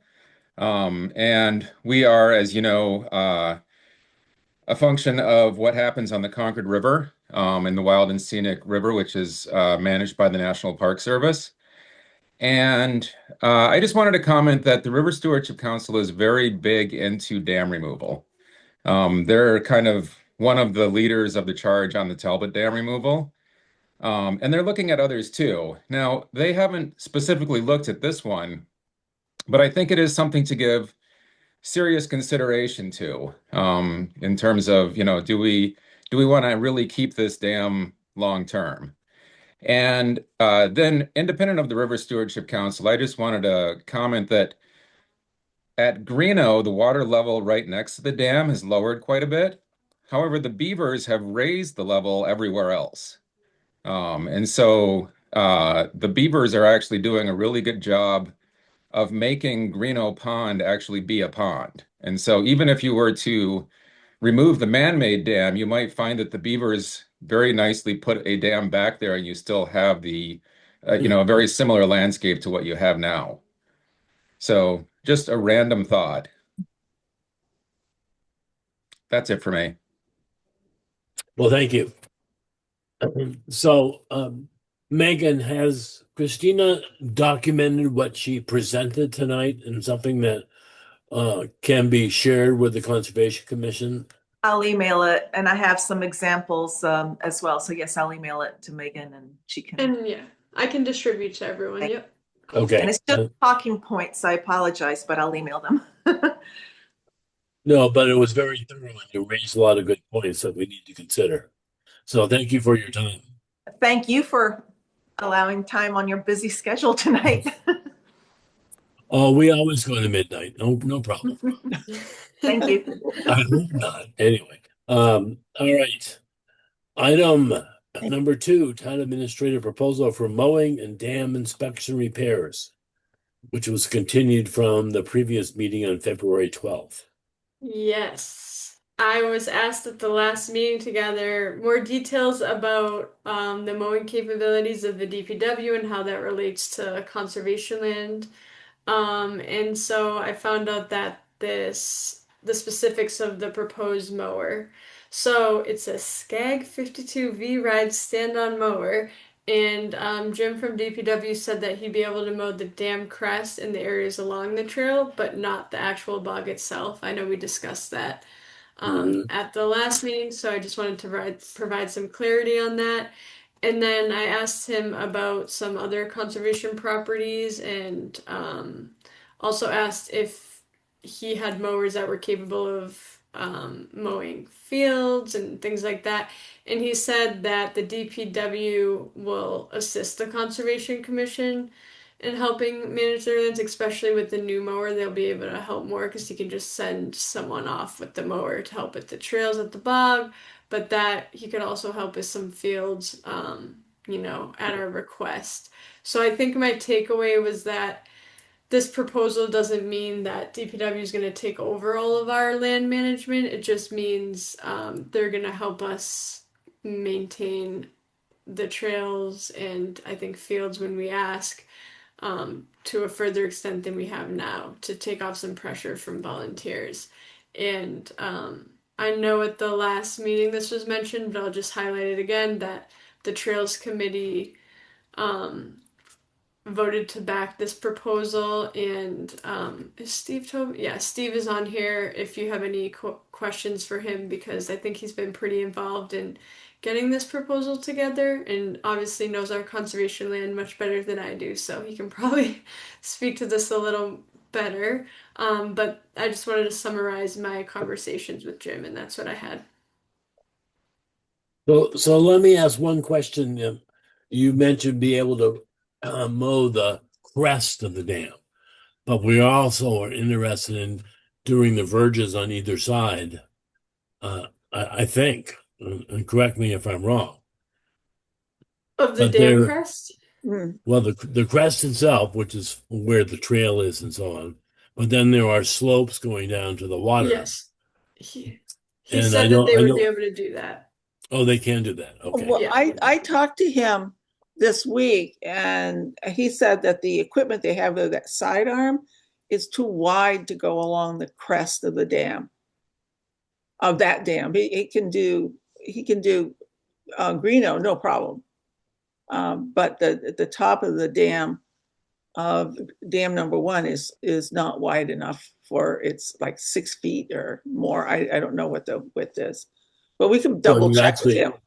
So you need the motor in the side Need arm. something else to do the Yeah. sides to Okay. keep the woody vegetation off it. But then there was also the topic that I think we're going to get to But- about this new damselfly. I'm confused. So then this piece of equipment Megan's highlighting, that's the sidearm you're talking about is the one that they have, but that this would be an additional piece of equipment that would be able to take care of those slopes. Yeah, Is that he told me he'd be able to mow the dam crest and trails with the new mower. And I know that the dam crest, including the slopes, I know that it is pretty steep in spots, so maybe there would be small sections that they would miss, and maybe there's other equipment that can be used, but he did say that they could ride it on the slopes. And so I think that this mower is primarily for like trails and edges. It's smaller, and then they have the arm mower for other edges. But is this confusing you? He did say he talked to Jonathan Deacock about it too when I talked to him.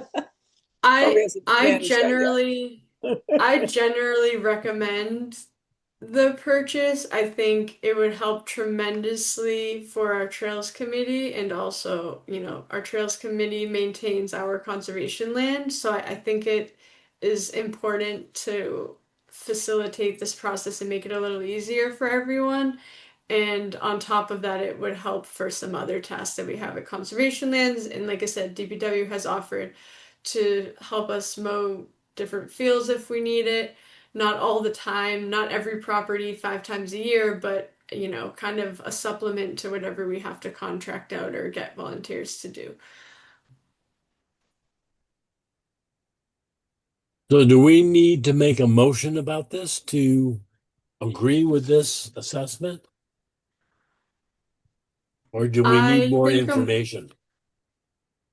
When you do decide, I think a motion should be made, just because we're going to be using our funds to pay for this. So it's important that the commission is in agreement and we have on the record that everyone voted, the same way. I will mention, I do see Eric Bayless from ESC, his hand is raised. I don't know if you want to take his question or comment. Go ahead, Eric. Hi, thanks. Eric Ballas, Knoll Farm Road, co-chair of the ESC. And I have a few comments on mowers for conservation land in general, not getting into the very specifics that you were just talking about. And this is an ESC position that we have. Electric mowers are certainly quieter and more environmentally friendly than gasoline or diesel powered units. They would also be consistent with the Select Board's resolution to decarbonize municipal operations over the next 25 years. It is true, for today at least, that electric mower first costs are higher, but operating costs are lower than their fueled counterparts. Industry and trade experts typically see a break-even point somewhere around 2,500 operating hours, So there is that basic trade-off between first cost and operating costs. Surrounding towns have started to use them, and I've been in touch with Concord's grounds folks to get some firsthand experience from their electric mower use, and I can report on that at a later time. I'd like to leave you with the thought, what better way to lead by example than to have Conscom procure an electric mower for Carlisle's conservation land? Thank you. Thank you.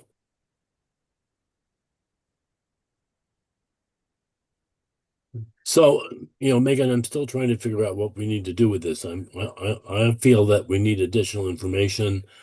Do we need to look at some of these mowers, or can I have a ride? What additional information do you need? Well, I'd like to know what the options are.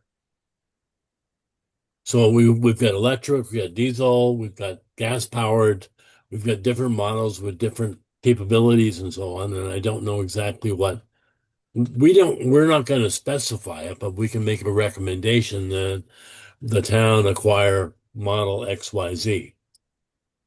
I mean, I guess there's kind of two separate things, right? So does the commission generally approve of the idea of using their funds to pay for a mower So that the DPW would use? That's kind of the first question. Then the second question is, okay, we can go into the specifics later if we want it to be electric or diesel run or, that. But the general idea, I think, is important to nail down. yeah.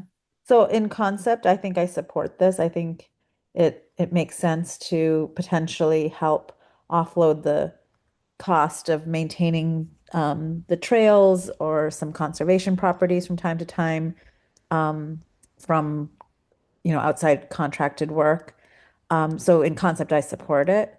I think Eric's point is well made that the actual model, which one we choose and why and how effective it'll be, and electric versus diesel versus gas, understanding the cost difference and the effectiveness, etc.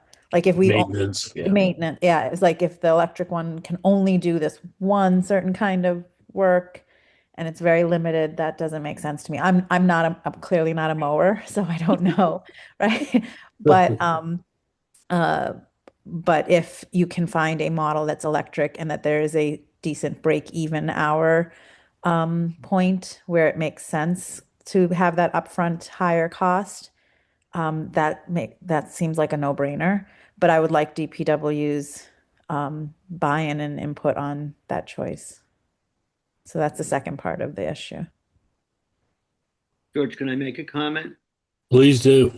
My only concern with any of this is that when LSC had talked to mowers about mowing different properties, we had the concern that we wanted them to clean off the mower before they went from one property to another so they didn't potentially spread invasives.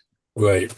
That's something I don't think we've addressed with DPW, whether they're willing to do that. I mean, certainly they don't go by my house and wash the plow before they go to somebody else's house with the snow. So they may not have the same regard, but that's a common way that invasives are spread. Is that somebody mows field A, they go to field B, and the mower deck is dirty. So my only concern would be that there's a good way to clean the mower deck, and we use best practices to make sure that happens. I don't know if it gets sterilized with bleach or just pressure washed or whatever, but I'm just concerned that the DPW could go from lot to lot and make things more difficult in regards to invasives. Did George, I'm sorry, Brian, did you have that conversation with anybody at DPW? No. Oh, okay. I can. Go ahead, Megan. I was just gonna say I can definitely ask Jim and see what he thinks about that. Do we also need to consider contamination from, I'm thinking of a diesel thing going around dripping oil and whatever else, and sort of polluting the trails and so on. Is that an issue, or maybe it's not?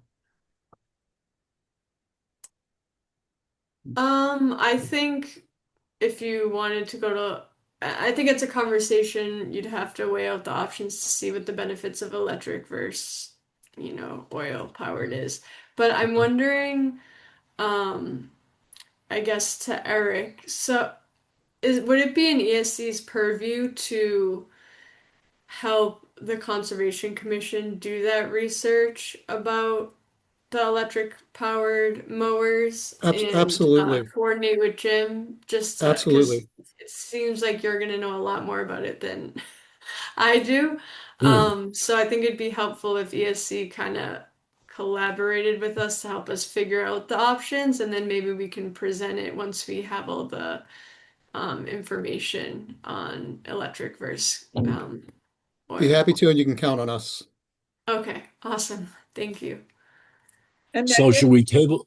Sorry, Megan, go I was ahead. just going to say, having been involved with dealing with not so much the trails, but the other mowing, I'm curious about just which piece of equipment can do what. And I just want to make sure that what we get is we understand what it can do and what it can't do. So I'd be willing to help you out on that. And I'm sure Steve too would like to make sure that it can, whatever we get can do what the Trails Committee needs done. Yeah, Steve, I Jonathan, don't you mean had to a put comment? you. Oh, Sorry. sorry. I was just gonna Go say, I ahead. don't mean to put you on the spot, Steve, but do you have any feedback about the capabilities of this mower? Any concerns? I haven't looked into that particular mower, but Jim looked into different kind of mowers, and that was the one that he thought would be most appropriate for mowing trails. So I guess I trust his judgment. Yeah. I know that the string trimmer I'm using now is not the right tool for the job, and Sorry. How long does it Jonathan, take you have to- a comment? I do. Sorry, my computer locked up and I had to come and get to a different computer. So a couple of comments. One is I want to echo what Sylvia just said, is I don't think the mower that's being proposed would be suitable for mowing fields. I think it's a great mower for mowing trails. It's also a great mower for mowing around the community gardens. And whatnot. One of the things that's important about this mower is that it has to be a commercial grade mower. I have tried to use residential grade mowers to mow the trails and around the community gardens, and you end up hitting debris, whether you're on a trail or whatever, and that debris destroys your blades and your mower deck. And so a commercial grade mower is a much stronger mower deck and a much stronger set of blades. And so you're going to find already that the price being quoted, right, is going to be, 3 to 5 to 10 times what a residential mower that you can get from, like Home Depot or Lowe's. And so you guys should be prepared for, this is not a cheap piece of equipment. All right. So just some things to keep in mind, right? And I also mentioned to Megan that the community gardens wants to be involved too. We would love to have the community gardens mowed. And so I sent her a presentation. It wasn't in time to make tonight's meeting, but I sent Megan a presentation earlier today that I made about having the community gardens involved. So, Well, thank you, Jonathan. I appreciate your commercial grade mowers. Certainly makes sense to me, and that's Absolutely. hopefully that's what Jimmy is considering. yeah. But it is important to note that that mower is not going to fly for doing the fields. And The fields, yeah. yeah, if you want to see the kind of mower I do, I can show you what I have. If you want me to share my screen real quick, I can show you what I use to do fields. I'd be happy to see it. Yes, please. All right, how do I share here? You don't need permission, so if you just hit the share button at the bottom of the screen, you should be able to do it. Okay. Share that. You guys see it? Nope. It says you're It's trying. loading. It says you started. You got to click on the window you want to share. I'm sure All there right. are multiple ones. There you go. Is it showing up now? Yes. Yep. So that is my tractor, and the thing on the back of it, the red thing, is a 5-foot wide brush cutter. And that's what I use to do fields. And so if I'm doing a field, like if I'm at Foss Farm doing the unused plots, that's the kind of machine I use. This is on the small side, even though it's 5 feet wide. When Jack used to do fields, like when he did Toll and Company, he would use a 7 foot wide mower that looked very similar to this. So and the reason you need a different kind of mower is you'll notice the size of my tires are 4 feet tall, and you need that kind of, and that kind of tread to be able to get across the uneven ground on a field. Whereas if you're doing a trail or around the community gardens, it's much more like you're doing landscaping style mowing. And so you can get by with what you typically see in a normal mower, right? Like whatever landscapers use. So anyways, All right, just well, wanted to thank make sure you guys understood that there's a difference in the types of mowers, and this is what you use for fields, but what Jim's proposing is something that you use for landscaping. Understood. Thank you. Yes, That's and it for me. just Thank you. yeah, I just guess I want to clarify. I was speaking to the fact that Jim said in addition to the proposed mower, he would have the equipment to mow fields. That's what he said word of mouth. I don't know what equipment he has or if he knows the level of equipment that's needed for the fields.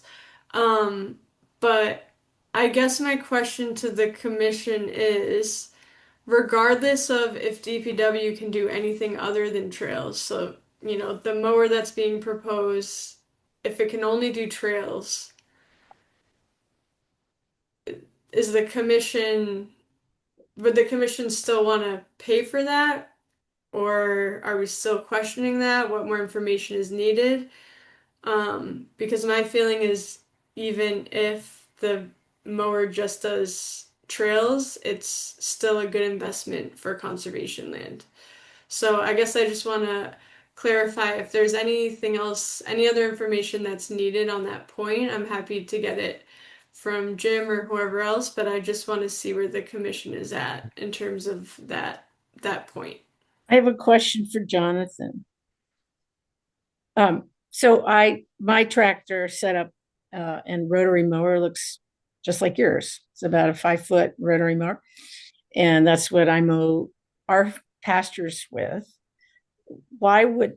But I also, obviously I don't use it on the lawn, but why wouldn't it be adequate to do trails with also? So I do use it for the trails at Foss Farm.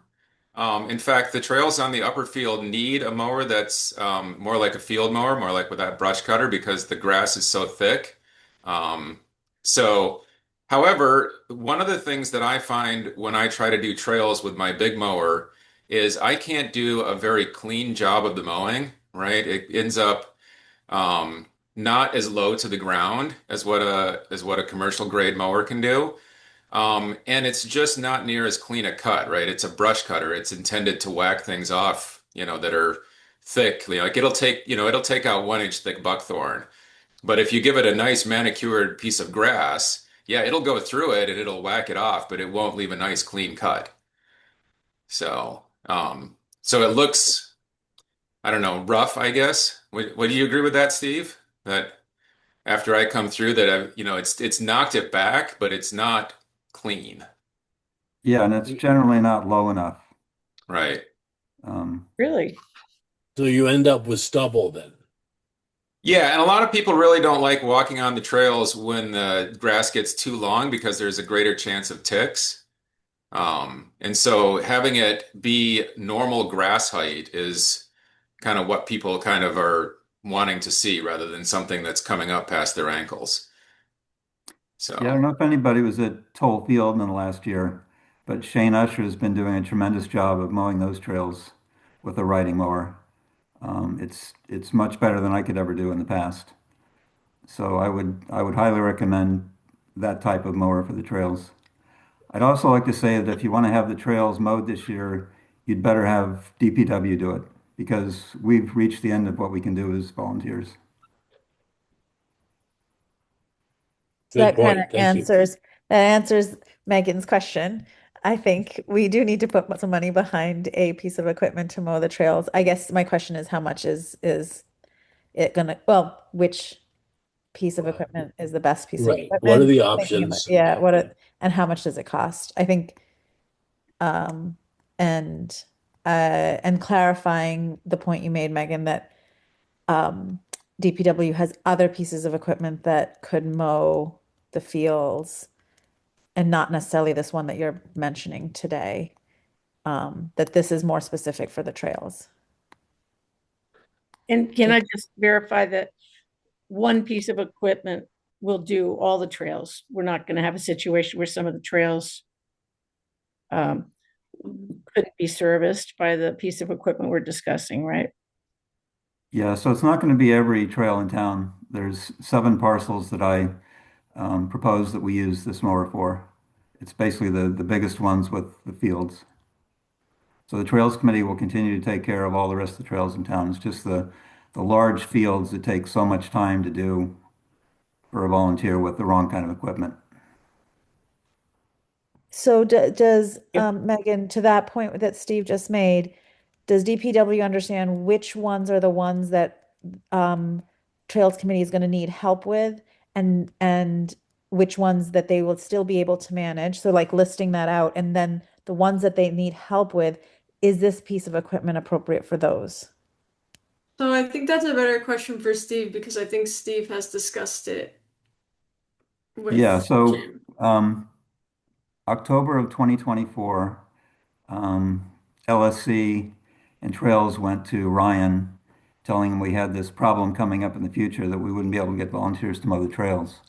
And I put together a presentation that listed all the properties, the exact length of each trail on each property, how much time it would take to mow, and Jim agreed to that. Last year he didn't have the equipment, so I ended up mowing 2025. But the idea was that, yeah, this is the list. Those properties would have the trails mowed. And based on this information, that piece of equipment was proposed. Right. Okay. And then do you know, Steve, if electric mowers were considered, or? I think the feedback was they were cost prohibitive, but Okay. I don't have any documentation for that. Do you really do the trails at the bog just once? Yeah, actually, I think Mark Duffy was mowing them or somebody was doing it, so I didn't have to do it very often. The only time well, it hasn't been done this year at all, but he mowed it in December of 2024. Once, that was it. Yeah, Before this the past year snow. this past year I before. didn't mow it at all because it was LSC's bailiwick at that point. Yeah. I would imagine it gets a little higher than 4 inches if it's only mowed once, no? Well, I mean, along the dam, it will need to be done more than that, I guess is what I'm saying. Right. Right. Yeah, it got really overgrown last year. Yeah. What was the item that said inspections on the prior document, Ryan's document? So Ryan's document talks about funds for dam inspections. Oh, okay, fine, thanks. As yeah. well as mowing. Yeah, I can pull it back Thank up you. in a second. But So no, Ryan was Okay. trying to find a way to fund this without having to ask town meeting for more money. So this is the plan he came up with. Yep, got it. Yeah. Thank you. Yeah, and this is the plan that he wants the commission to vote on. And yeah, and did LSC vote on this at their last meeting, Brian? No, not yet. No.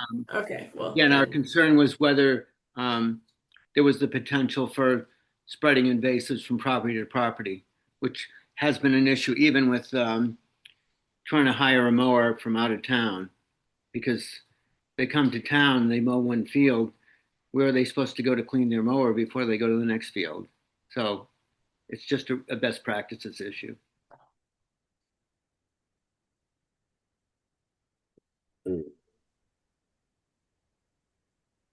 We Well- could potentially vote on the concept of paying for a mower, but that could be part A, and then we'd have to table voting on the actual mower cost and mower model.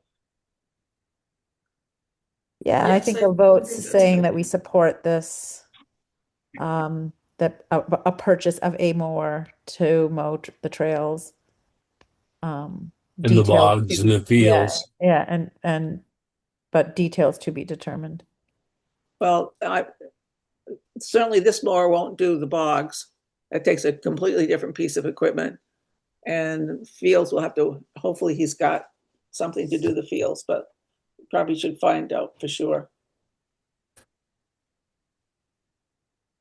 So there's the trails, there's the slopes of the trails on the bog with the slopes of the trails on the bog itself and the fields.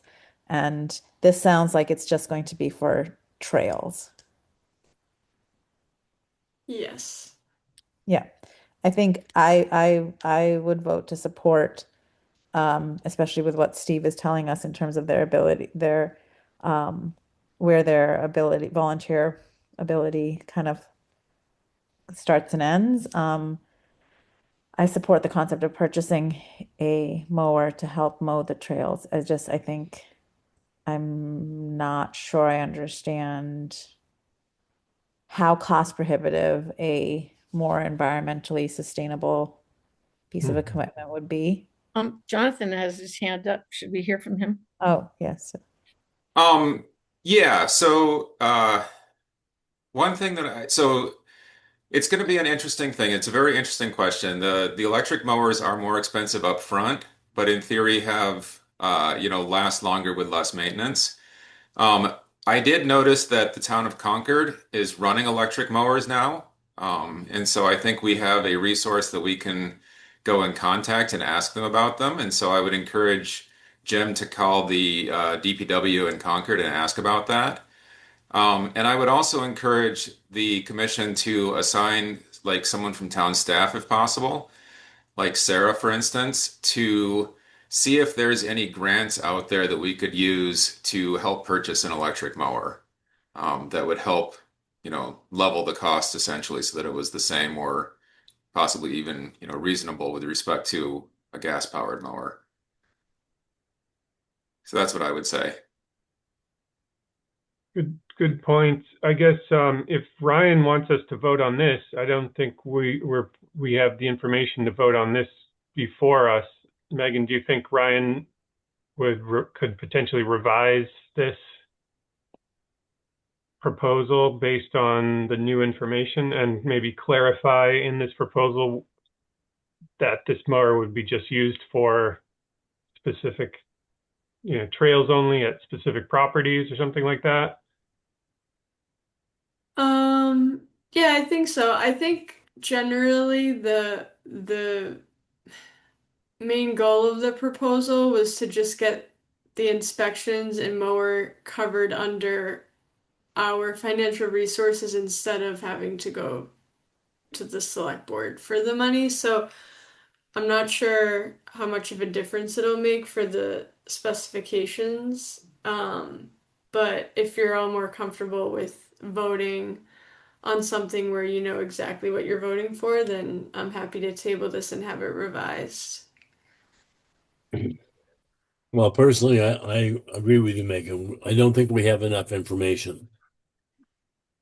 So I think we should table this to a future meeting. I don't know how long it's going to take for us to gather the information that's required, but I don't think it'll be ready for the next meeting. Depends on how much it snows. Jim's busy. Well, and to Steve's point, I just want to say, we need to be mowing these things, whether it's the community gardens or the trails, starting, in May and June. And so you need to plan your timeline accordingly. Understood. I guess Megan and George, to the point you guys are making, that dollar amount, if it's that or under, yeah, I'm ready to vote for that, with the details to be flushed out. But I guess my concern is, am I voting to a blanket, like yes, please purchase a mower, and then and the discussion of which mower it is, and it could come up above that price point. I think that's where that's why I'm a little uncertain of voting on it today. I mean, at the end of the day, the Conservation Commission is going to be the one that's ordering the mower and picking up, like, because obviously we would coordinate with Jim to make sure it's correct, but it's our money, so we, or the commission ultimately, like, approves of the invoice. You know what I mean? Like, Yeah. you will all be involved in that. So then what am I'm approving that document. I don't understand then what the purpose of that document is. Does that? It was just to show like an estimate of how it would work out, Okay. in terms of like what our budget allows. So Ryan looked at our budget and thought, okay, you guys look like you have about $15,000 that you could allocate towards a mower. Jim got a quote for the mower he thought was right, and it came out to just under 10,000. So actually, that 15,000 is kind of an overshot. So it was more of him looking at all the different financial resources and saying, how can we get a mower to mow the trails? How can we afford a dam inspection? And he looked at all the financial resources that the Conservation Commission had and said, if you spent your money this way, and this way, you'd be able to afford dam inspections and a mower and still have enough money to do your other operational costs. That's kind of like the essence of the proposal. Does that make sense? Yes, but a question to me. Yes. So the dam inspection, didn't we get a an extension on that? So Yes, yeah, we still have to do it. have to hit this fiscal year, or can it hit next fiscal year? The dam inspection. Sorry, what was? Yeah, so we got the dam inspection on Curve Street extended till June, and the dam inspection on dam number 1 extended until after we finish the repair work. So does that change the fiscal picture in terms of what we could spend potentially on a trail mower? No, because we have there was annual town meeting articles that awarded us $18,000 for Cranberry Bog deferred maintenance. So the idea is that we would use the money from those articles to pay for the dam inspections. And so that can roll over into fiscal year 27, I believe, if needed. Well, that's what I'm asking, if the dam inspection funds for dam number 1 could be rolled over into fiscal 27, does that liberate a little more potential spend for a different Oh, I mower? see. In case we find an electric mower costs a little bit more, right? Yeah, I think so. I think you could use it looks like he's saying you could use the LSC budget, the bog articles, and trails money all for the mower. And then, sorry, the dam inspections would come from LSC budget or the bog articles. I feel like I'm just confusing more people. I guess then Ryan's looking for a vote of, do we support this general proposal, right? And that we're ultimately going to have to vote on which piece of equipment and see the cost and approve the invoice, like as you're saying. Then yes, I generally speaking, I support this proposal that we're going to spend some of our money potentially in this breakdown, and maybe even more if we can transfer the dam inspection cost to the next year. If that's the vote he's looking for, that we support this type of proposal, and the details may shift a little bit based on what we choose. Yes, that makes sense to me, but I don't know what the value add for that is, but But it sounds like what we'd like to do is say we are willing to support putting forward X amount of dollars to support the maintenance of the bogs and the trails and so on, with specifics TBD. And we would consider additional funds if it makes more economic sense based upon the severity of the trails and fields and so on. And I'll just also note the benefit of voting to support the general proposal would be that you provide reassurance for the Trails Committee that this upcoming spring they'll be covered on those portions of land with the mower that DPW will use, and also that Ryan doesn't have to worry about putting anything on annual town meeting, which was I think the warrants recently closed. But it's like now he doesn't have to worry, where's this money going to come from? He knows that we'll pay for it. Yes. It doesn't matter what mower we get, but that we will pay for it. Yes. Yes. I vote for the this proposal that we set aside money to purchase a mower, to be determined which model and the exact cost, to help offload the Trails Committee work of mowing identified trails. Yeah, I second. Do we need to put in a dollar amount, sort of? I think that would be premature. I think this is what Ryan proposed is like what we potentially could pull out of our budget to purchase something. And that might be more, it might be a little less, but we are committed to purchase something. And I think that's important for Steve to hear as well, because that work needs to be done. The gardens need to be mowed, like all this stuff needs to happen, maintenance needs to happen, management needs to happen. So I'm committed to supporting that. So can I get a motion to support? I moved. It's been and I moved believe and Melissa seconded already. Yep. Okay, Navneet and Dan. Melissa seconded it. Neat. And Melissa, thank you. And we'll take a roll call vote to confirm our support. Navneet? Aye. Brian? Aye. Melissa? Aye. Dan? Aye. Sylvia? Aye. And the chair votes aye, the motion passes. All right. Moving on to item number 3, correspondence. Conservation Office has received several emails regarding the Foss Farm equestrian facilities. So do we have a presenter for this, Megan?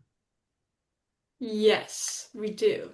I believe Catherine is here. Yes, Catherine is here to present if she would like. Is it okay if I share my screen? All right, let's see if I can do this. Can you guys see that? Yes.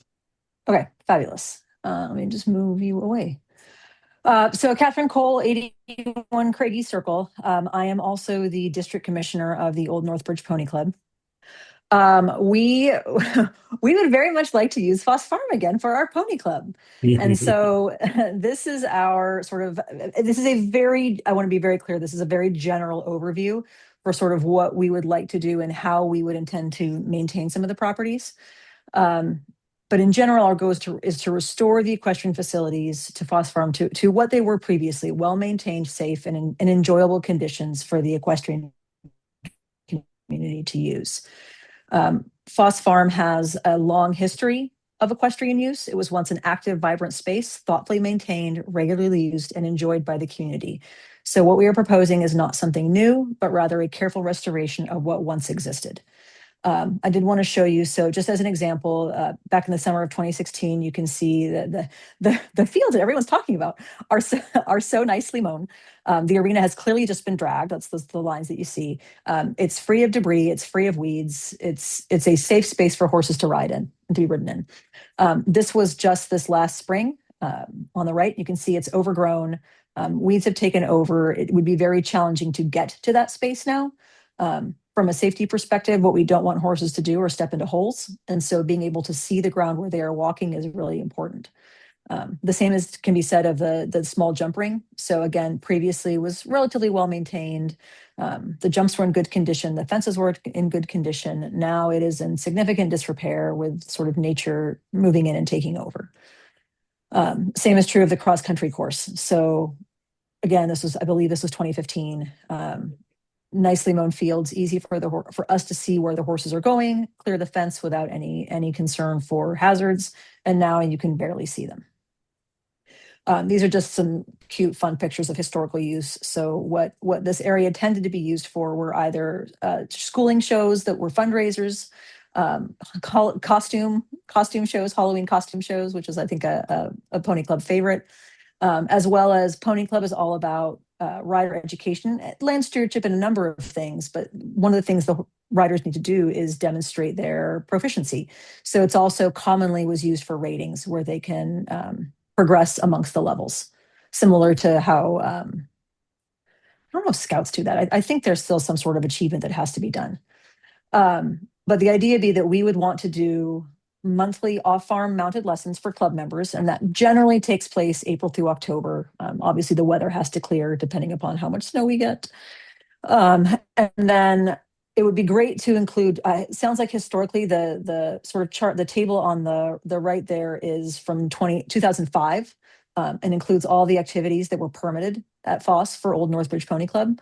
So you can see they had ratings, they had a little 2-phase equestrian competition fundraiser, they had another 2-phase, I think that was in looks like in the fall. The idea would be that we would potentially, ideally, even hopefully turn this into a very low level 3-phase. So what we talk about phases, we're talking about dressage, that's using the big open ring, jumping, which is using the smaller enclosed ring. And then the cross country course is the 3rd phase where the horses go out into the open and jump over fixed obstacles as part of a more traditional eventing competition. We would also want to potentially do monthly jumper nights where, again, we're just using the indoor ring and likely the dressage ring as warm up, do our rating events, and then maintain the property for equestrians throughout the Carlisle community and surrounding towns to be able to use. So our proposed maintenance for the spring, there are, circled in red, there are saplings at the end of the dressage ring that a typical dressage ring. So I don't know if you guys watched the Olympics and Snoop Dogg talking about horses crib walking. This is sort of the dance component that horses do. And it is judged with officials who stand at one end of the arena. There's an area where the horse enters, which would be at the end closest to us. And then there's an official who stands at the far end, and they have to be able to sort of see everything the horse is doing. The easiest way to do that in this situation, rather than having a permanent structure like a judge's booth, would be to just park a car. And a lot of facilities will do that in order to have somebody be able to sit there for several hours, watch kids go round and round and round.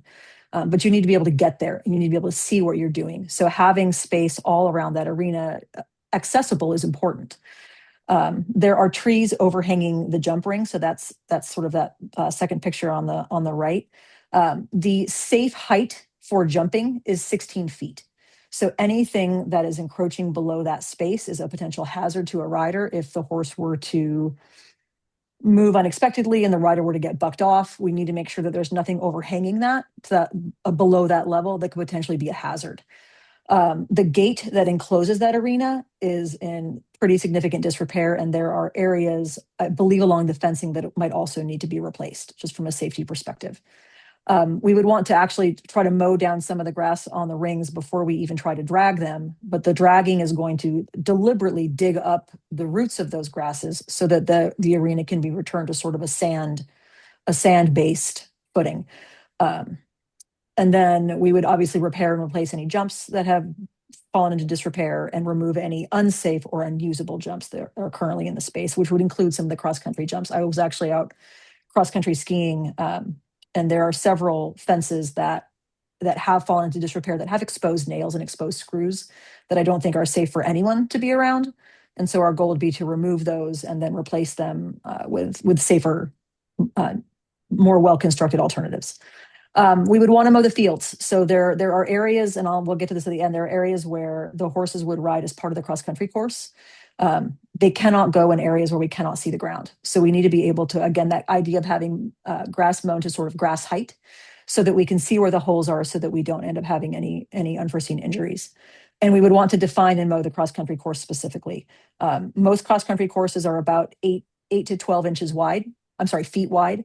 You want enough of a path that you can get around the obstacle in the event that it, say the jump is too high for a beginner to do. They need to have a safe path around it so that we can use the same course for multiple levels without causing any kind of impedance for kids to get their horse safely around it, and for us to obviously get to it to be able to repair it and address it as needed. And then I know that kiosk that's outside the jump ring is in sad shape, and we would want to replace that or repair it as well. I haven't, to be fair, I haven't seen it for at least a year or two. So I don't know if it can be repaired or if it just needs to be replaced. This was sort of our maintenance timeline and responsibilities. One thing that we were unclear of is sort of what has been done, who is responsible for tree removal, who is responsible for mowing. We are more than willing to take on the vast majority of the equestrian specific areas, but there are sort of some gray areas, and these are the areas in red for us. Whose responsibility are the trees? Whose responsibility is it to mow the fields? And that's something that obviously we don't need to discuss now, but we would want to have a dialogue about so that we understand, what is our responsibility? Where exactly are we doing that? We probably need some sort of aerial map for us to know where specifically we should be and where we should not be when it comes to some of these maintenance aspects. Sort of future maintenance would be my understanding from talking to people with expertise in arenas is that they're actually in decent shape, most likely underneath, based on what was put in them in the first place. That if we can get the footing softened up a little bit and get most of the weeds that have sort of taken over and the grasses that have taken over cleaned out, they may not need to be regraded and they may not need to have footing put in. They were actually they were well made when they went in the first place. And they may not need much beyond just being regularly dragged and maintained. And then obviously we would replace the cross-country jumps. Their cross-country jumps are challenging to build and they can be expensive. So this would be kind of be on an as needed basis and as we can. We do have funding resources. So we do have funds in Old Northbridge Pony Club that were set aside for Foss Farm that we still have access to. And then members of the equestrian community have come forth pledging support in either monetary forms. Members have offered mowers, tractors, arena expertise.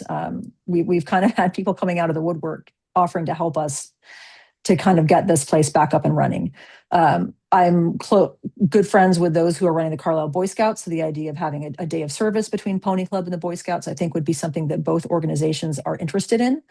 And again, we've had such a huge outpouring of support from the equestrian community to try to help us get everything back up and running. I did want to point out, so parking, I know that's always going to be a question. This is an example that was sent to us, I think, from shows that were conducted in the 90s and early 2000s. In general, so this is the parking lot right now. This is the equestrian area. In the event that we had a show, we would want to try to restore sort of this area of parking. There wouldn't be enough of a safe space to have several trailers up in the original parking lot. If we do have those little 2-phase or 3-phase shows, so that's something that we would want to try to restore. And then obviously for like the club meeting, that usually only tends to be maybe 2 trailers, so that for lessons and for regular mounted meetings, we're more than happy to park in the parking lot. Our kids are at this point I know there was concern with younger members. At this point, our kids are all pretty savvy. They've all at least done a season or 2 of showing, and so they're comfortable handling their horses off property. So it's not as big a concern right now. But if we were to get a bunch of kindergartners, I think Pony Club, the base age is 5. So if we were to some reason get an influx of young children, we may want to revisit being able to bring just 1 trailer down to that space again, from a safety perspective of having kids so close to a road with horses they're not really prepared to handle. And then this is sort of an idea of what we were trying to figure out, where the cross-country course is. This is kind of one example we were thinking of. So I know there are trails that go through the woods. I know there are jumps kind of all around the smaller arena, the jump arena that's enclosed. And the idea would be that we would try to kind of maintain that central area's parking and have the cross-country course kind of wrap around that whole area. With maybe reserving an area for warm up kind of off to the side, but that's obviously something that we're open to discussion and kind of need to figure out. I was cross country skiing, but I couldn't tell where everything was under the 14 feet of snow that we have out there. But I could clearly see where some fences were, but a lot are just in disrepair, so it's hard to know exactly where they lie and where we would need to be. But that's kind of the initial initial thought. We had some thoughts on budget, but to be honest, Katie, my treasurer, made these slides, and I don't know where she got those numbers, so I didn't want to open up a can of worms and get into budget talk until we can more importantly figure out what costs would be and things like that. But that is what I have. Well, thank you. That was a very good presentation. How many events would you be planning on an annual basis? I think we would like to do so in terms of like having an actual competition, like what we call a schooling show. The goal would be to have one ideally sort of in the late spring and then one in the fall. Old Northbridge Pony Club is really a historic club. It's probably one of the oldest one in the areas. And they used to always have a Halloween costume show in October. And that is something that we would very much love to resurrect. Otherwise, the jumper nights are a little more contained. We would ideally like to do those once a month, probably June, July, August, and September. They tend to be smaller numbers. They're really designed more for like the younger kids who are getting exposure going out off property without it being a scary show setting. So I would imagine we're looking at maybe 20 to 30 horses. I can't imagine it being much bigger than that. And then our club meets twice monthly for mounted meetings. Right now we meet at Churchill Stables in Bedford, but our goal would be to move those mounted meetings to Foss Farm. So that would be happening on a bi-monthly basis. Again, April through October. And then ratings would be part of those monthly meetings. We would do those as a monthly meeting.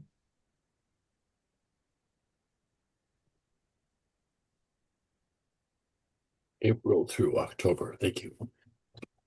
And Any one thing questions? I did. Oh, sorry, go ahead. ahead. I was going to say one thing that I did want to point out. I know this is. I may anticipate this question. I want to be clear about why there hasn't been a lot of use at Foss Farm. I think it's a multifactorial issue. I think COVID really, really presented a problem for the horse community. And so, and the kids as well. And there just was a big drop in interest. Our club was actually at risk of being absorbed back into the national organization at the end of 2022, just due to low participation numbers. I was not a member and I was not involved in the club at that time.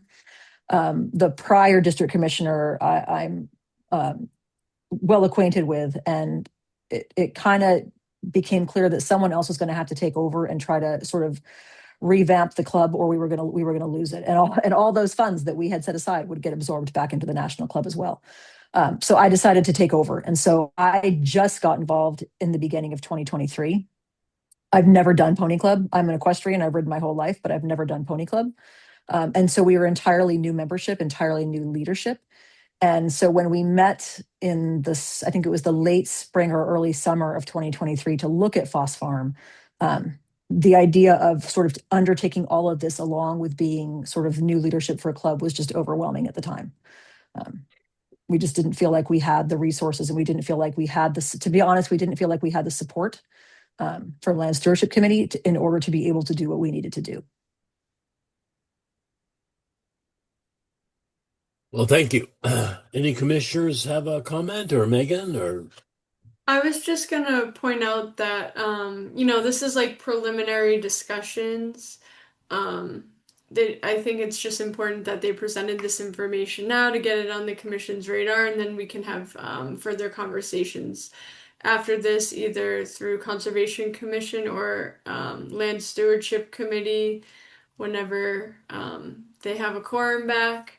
But this is just a preliminary discussion, and then we can get into further discussions later about land use permits and things like that. I just wanted to point. Oh, go ahead, Sylvia. Oh, I just Catherine, wanted. can you stop your share so we can see everybody again, because you're Yes. There. Hi, Catherine. I just wanted to say that a couple of days ago, Catherine sent me a version of the draft version of the sideshow, and I just wanted you to know that I had an opportunity to see it ahead of time, and gave her a little bit of the history as I remember it from my years as an administrator and doing and issuing land use permits, et cetera. I don't think much of anything that she said tonight was anything that I told her, pretty much. But it just, but anyway, I just wanted you to know that I had seen it ahead of time because she sent it to me, and I had a few pointers about just some of the things, like the June meeting and event, and the one in the fall, and that we were used for fundraisers. I think a lot of the people who were involved before are probably, they've graduated and gone on. And so it's new people now. I do have one question. Is there a way currently, or do you anticipate that there could be a young person participate in your program who doesn't actually have a horse or pony? Yes. So what the coolest thing about Pony Club, this is like my mission right now. Pony Club has 2 tracks. Well, there are 2 tracks that are meant to be combined. So they separated out the rating system between horsemanship, which is the essentially the care for horses, and the actual riding. So now someone who doesn't have a horse can become certified all the way up to the A level, which is essentially an expert in horse care, without ever getting on a horse. So we are trying really hard to foster, knowing that the owning of horses and riding of horses is getting more and more cost prohibitive, and it is becoming less common on a daily basis.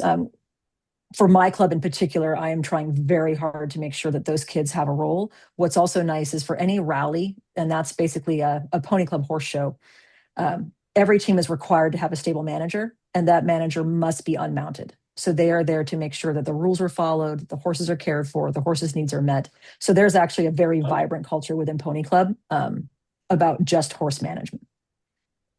Excuse me, I was sneezing. Oh, thank you. I just want to jump in here. Thank you, Catherine. Seems like a great project overall. I just wanted to bring this up. I don't know. I've been aware that, well, unfortunately, the right side of your parking area kind of intersects with a pretty important ecological habitat. I know New England Blazing Star was planted there by Zoo New England, and I think there's some rare tiger beetles have been documented in there. So, as I know this is preliminary, but I think we should talk about that right from the start. If there's some, I'm sure Land Stewardship Committee has more expertise about that, but considering some alternatives for some of the parking to kind of avoid that area, I think will be important. Yeah, I think it doesn't necessarily have to be right there. I think the idea being that we would just want some space set aside somewhere to be able to park trailers for these events that doesn't involve congestion in that small parking lot at the top. You have to have so much space between trailers when you're dealing with horses. They are not always rational creatures and occasionally like to try to kill themselves and others. We'll have none of that. Thank you. Do you need Sorry, to have, Sylvia, go ahead. I just wondered, do you need to have, say, water and feed down there with during these larger events? Potentially, what most people will do is water and feed. The water will offer in buckets on the ground. Most of us will either tie a hay net or I actually prefer to leave my horse on the trailer. If I'm not actively riding her or actively mounting her, I'll pop her back on the trailer and I'll feed her in the trailer. But yes, there will be some spillage of hay potentially and water in that area. And obviously, a Pony Club is sort of taught to leave a space better than they found it. So the goal would be that everything is picked up as best as possible, including any manure and any other waste. That wasn't what I was meaning. I was wondering if you needed to have water and feed down there. We tend to bring it. Yeah, we tend to bring it. So Okay. we would like bring gallons and whatnot.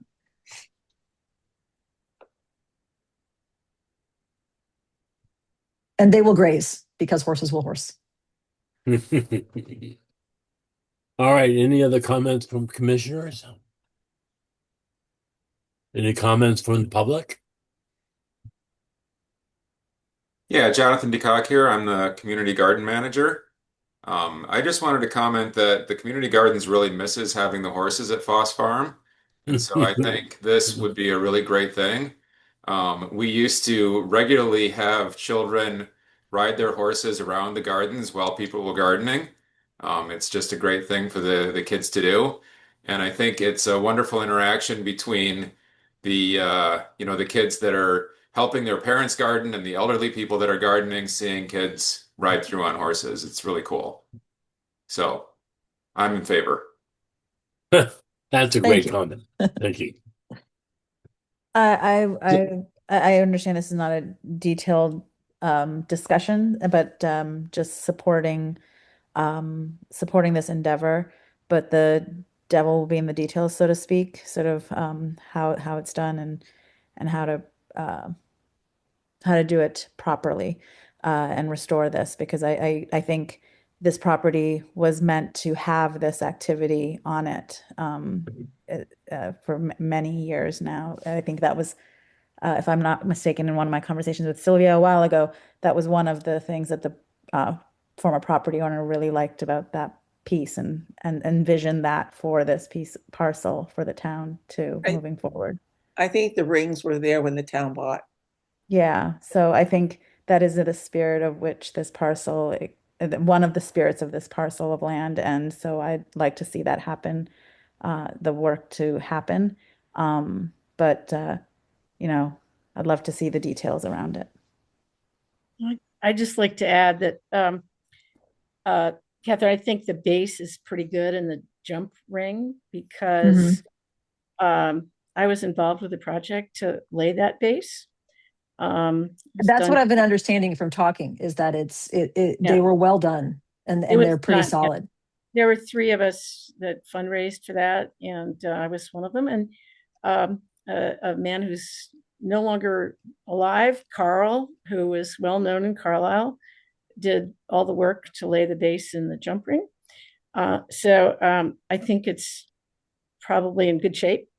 And I was involved also with painting the jumps in the jump arena, and I've competed at little events at Foss Farm, and I've been a dressage judge at Pony Club events too.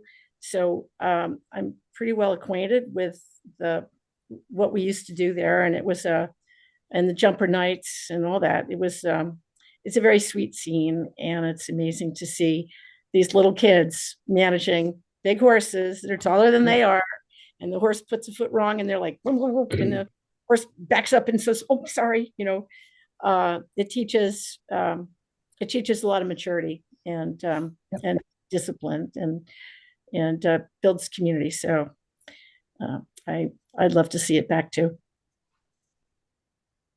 I think Melissa is volunteering to help, is what I hear. I was going to say, I think we've got our next judge lined up. That was very good, Melissa. All right. But, I guess, sorry, I don't have experience with this in the past. But when you put up the map where all the trailers were going to be and so on, and the trails and that, this is a big modification to the Foss Farm based upon what I know about it. And I must admit, I don't know very much about it. George, no, actually, I think what Catherine was showing is the historic use. So we could have 20 trailers with horses. Yeah. All right. Yeah. I stand corrected. That's Believe right. it or not, yes. I was trying to get pictures of that, but no one, of course, took pictures of their trailer. They took pictures of their kids. Yes, of course. All right. Well, it was a great presentation. So I'm glad to hear other members correcting my lack of experience. So I think in general that you've got an incredible amount of support from the Conservation Commission. Megan, I don't think we need to make a motion at this point, do we? No, just a preliminary discussion. So no motion needed. Well, Catherine, thank you very much. It was a very good presentation. You're welcome. Thank you so much for your time. All right. Item number 4. It's 8:20. Well, it's actually 9:40, but never mind.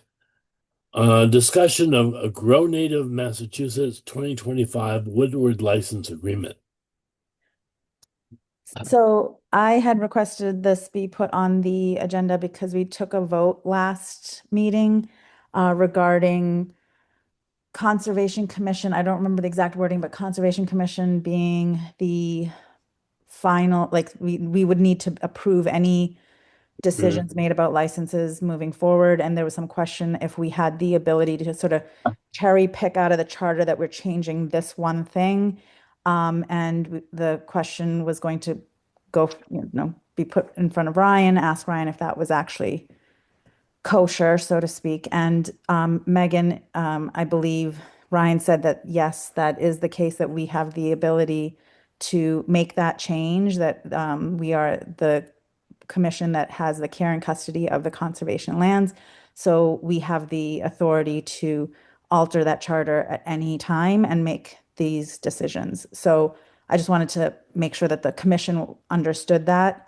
But to that point, then I think, especially with LSC not having a quorum now, and there being this time pressing issue of Grow Native submitting, I think, for a grant that's due on March 3rd, I believe it is, for monies to put towards the land management plan. I don't think that that management plan has been fully discussed, and now with LSC not having a quorum, we need to understand what that is. And there's so many moving parts here right now. I did not want Grow Native to go and request money that we hadn't, with all these pending issues that we still have yet to discuss and flush out. So I just wanted to authorize, my proposal was to authorize Megan to have a conversation with Grow Native so that they understood what the moving parts were, and to sort of hopefully pump the brakes on submitting that grant, because I would hate for them to be in a position where they've asked for money and they've been granted money, for example, and then we're not approving a land management plan or the license, or we modify the license so greatly that they can't proceed with the work as they intended. So that's just some thoughts, and wanted to put it in front of the commission and see what they thought. Well, I applaud your thoughts. It makes a lot of sense. I don't know enough about what Grow Native is actually planning to do. It sounds like you do. Yeah, I haven't been able to keep up with. I think there were some meetings that were scheduled and then they were canceled. So I don't really know what the land management plan is. And I haven't heard directly from Grow Native about the land management plan. So but there's so many layers to this lasagna that I don't even know where to begin. But I think there's the license, then there's the land management plan, then there's the charter. And it's just so many pieces that are all intertwined, but we have to start someplace, knowing that it may affect other pieces inadvertently, other layers. But the time sensitive issue, in my opinion, is that grant that they're going to be submitting for. And I just think that that's a little premature, and I would hate for them to be in a position where they get money and then they aren't able to use it. That's not good for them.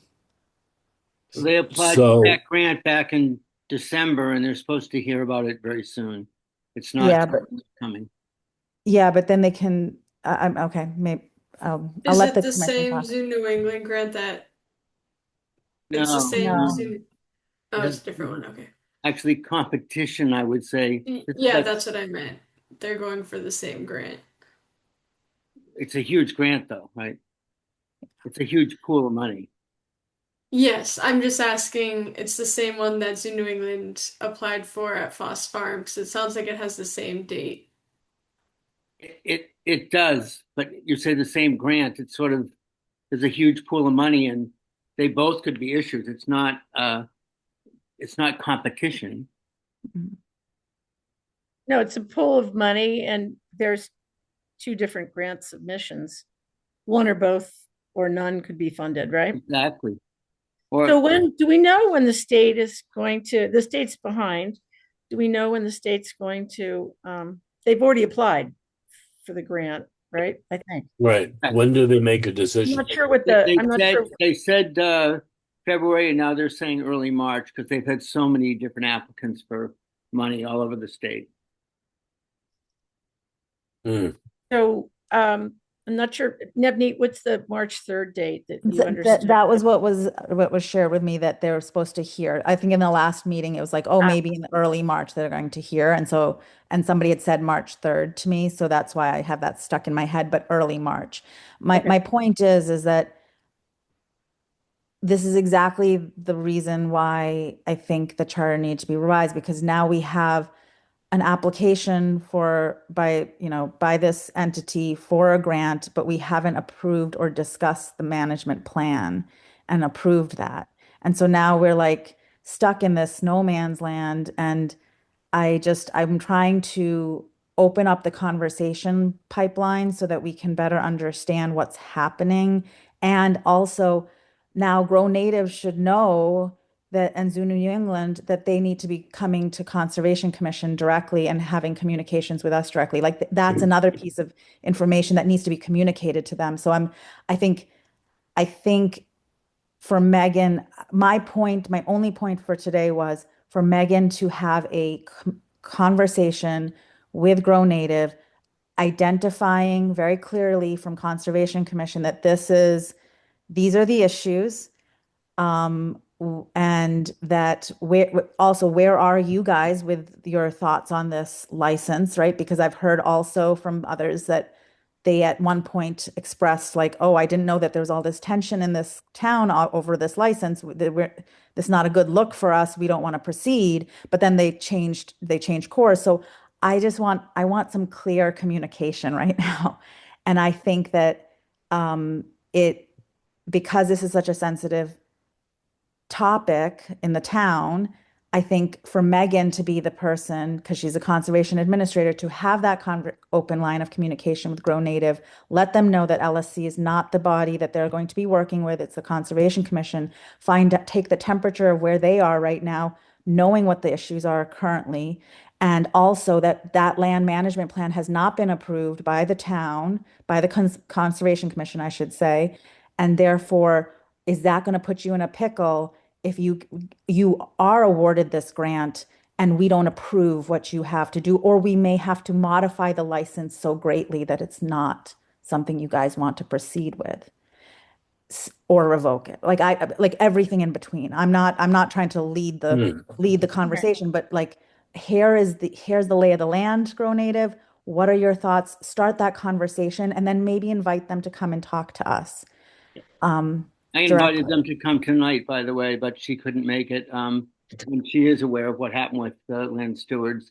And I'm happy to share the details of my conversations with Megan so that she can move forward with them. Yeah. Well, I like your idea. Megan, I hope you're amenable. I hope you're I kind of put you on the spot, Megan. No, that's fine. Good. I'm fine with that. But yeah, I think that's really crucial that we have a really clear, open dialogue. Yeah, I support that, Navneet. And also just remind them too, CCF, being the grantee holder of the CR, they need to be involved too moving forward. So, but yeah, I don't know if we need a vote, but I support your idea of having Megan reach out. Me too. I was also just going to note that since the commission is taking over the agricultural licenses and granting them for 2026, we have our annual farmers meeting on our next agenda. So March 12th, and I did invite Grow Native because since they have an agricultural license, they'll fill out the land use report form and then the land use planning form. So I'm not saying at that meeting that can be where we talk about all of this, but it will be another way where they'll be able to convey what they've already done, what they're planning to do, and kind of where they are, and for them to get familiar with the commission and see that, we have this open line of communication. So on top of whatever phone call I have, I think we'll be having a representative attend the next meeting on behalf of the agricultural license. So I'm Sure, sorry, put that out there. can I add something unrelated, Megan? Did you advertise for the corn license so that we can issue that? Yes. Yep. Noel submitted it to the mosquito, so it should be posted in next Friday's. Tomorrow. Tomorrow. No, next Friday. Oh, no. All right.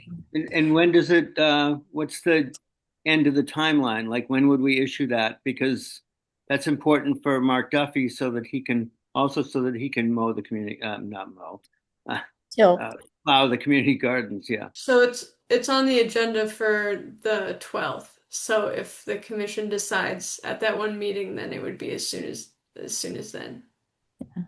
is there, going back to the sorry, go ahead, Navneet. Oh, no, please go ahead.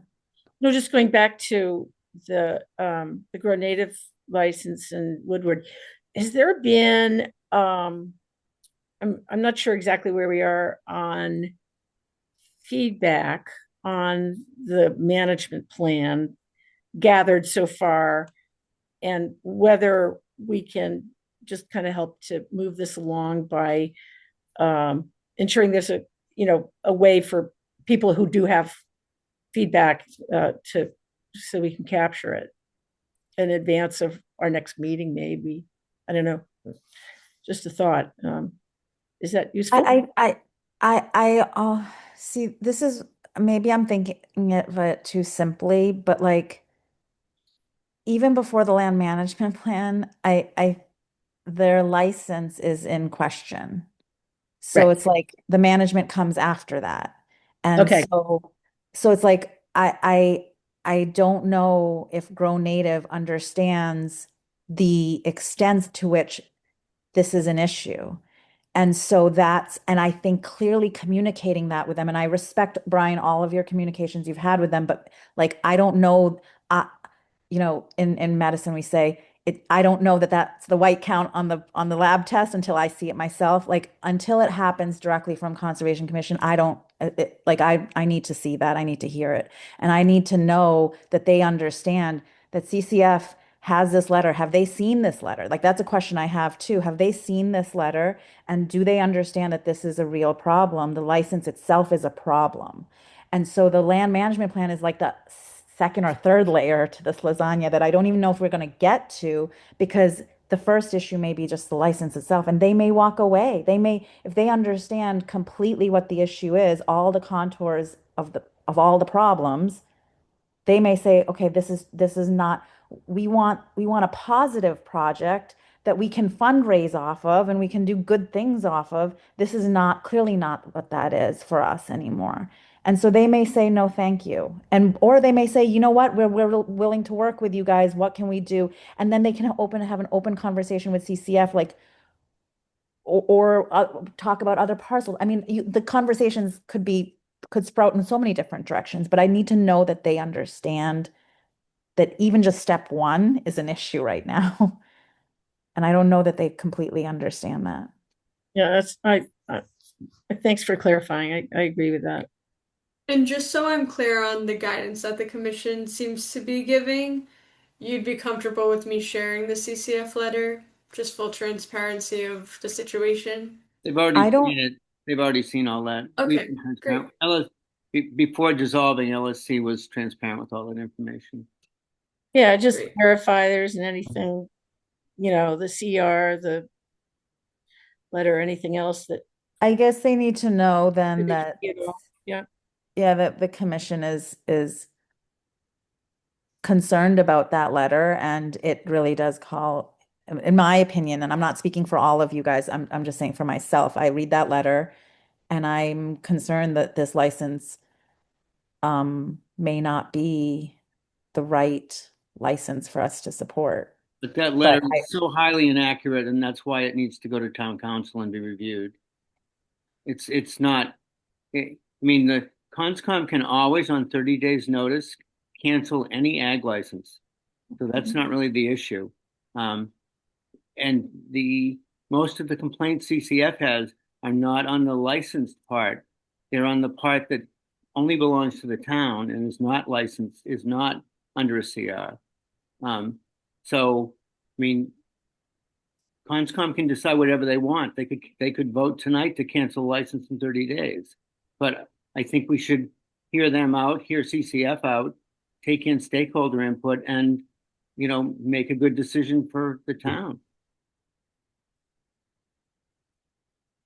I'm curious if indeed there's a decision on funding by the 3rd of March, and this may be all OBE.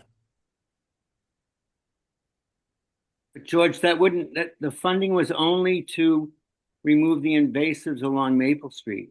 It wasn't a matter of whether they could continue their license. They have a 5-year license right now to collect from a seed bank. And that's something Conscom had supported. True. Early on, Dan and I went out and looked at the seed bed in the lower meadow in terms of what was growing there, and Conscom had supported it. This was 2 or 3 years ago. So obviously, Conscom can make a different decision now, but and also when we met with CCF, I talked about that we really need clarity to try to understand. We were reviewing the CR, maybe even just a memorandum of understanding between CCF and Conscom about when we need to contact them in terms of what we're doing, because the CR is not as clear as the view of CCF. Let's just put it that way. And I think we need more understanding. Understood. Thank you.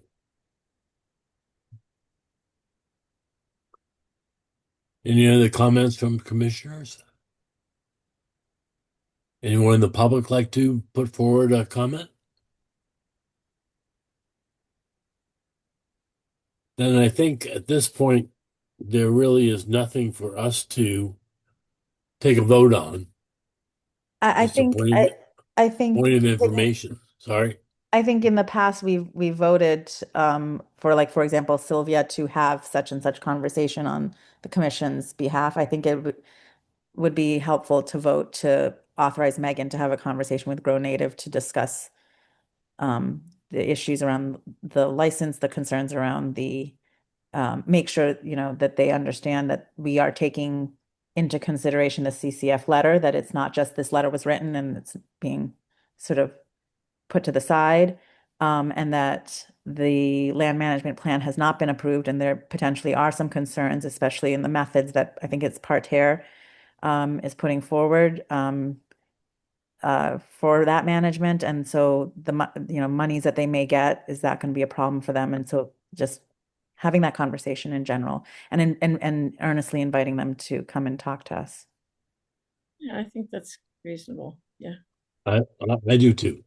I would make that a motion that we authorize Megan to talk with Grow Nation about the future.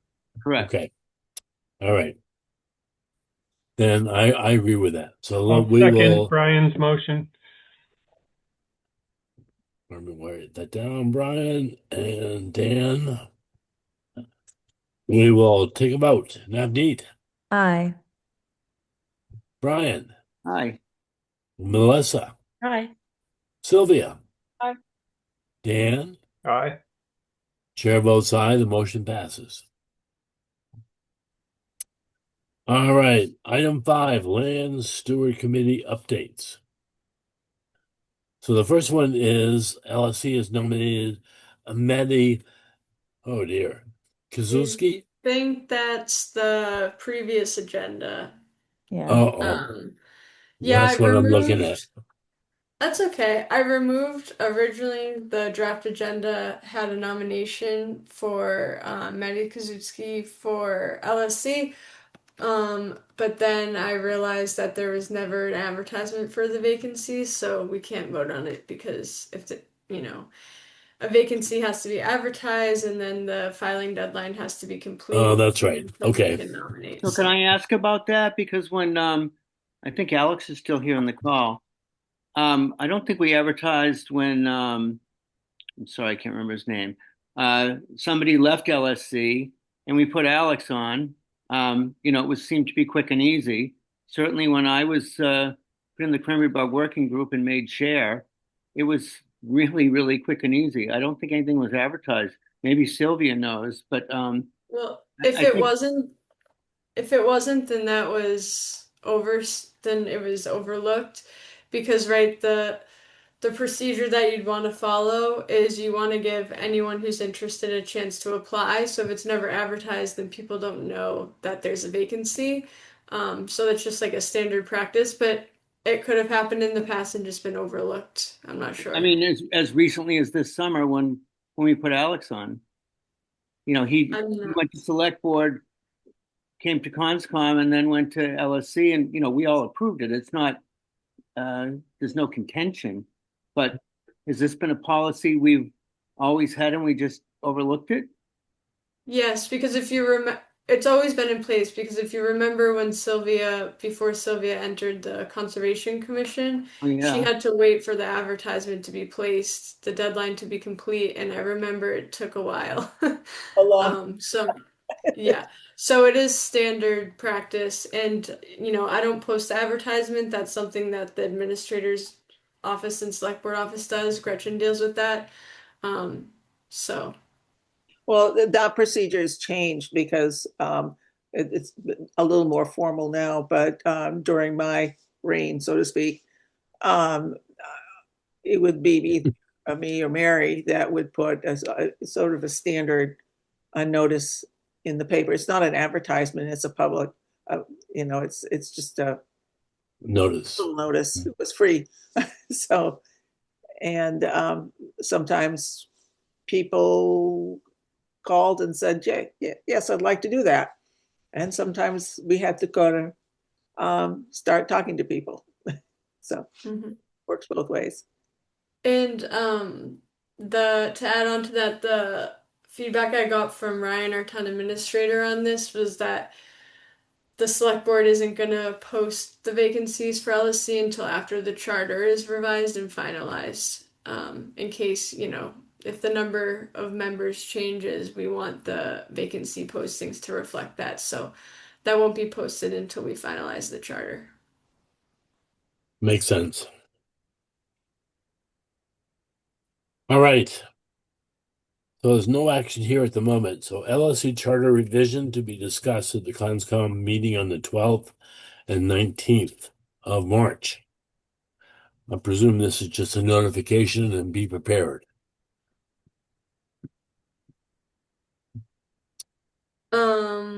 I'm sorry. I was reading the message in the chat, so I wasn't paying attention. Well, that's all right. So charter draft number 2 has been posted on the Oh, town yes. website and distributed to stakeholders for feedback. The notice for the 319 meeting will be posted in the Mosquito. Yep, just informational to follow up on our discussion from last Right. week and inform you Understood. on what we'll be discussing next week. Then the next item was LSC next meeting on March 10th. Is there an LSC meeting to have? No. No, because there's No, no there is quorum. not. I didn't think so either. So that's actually where I'd like to just mention another thing that's I think is important. Until we have a LSC quorum again after the charter is completed and appropriate advertisement for open spaces are positions are advertised and then voted upon.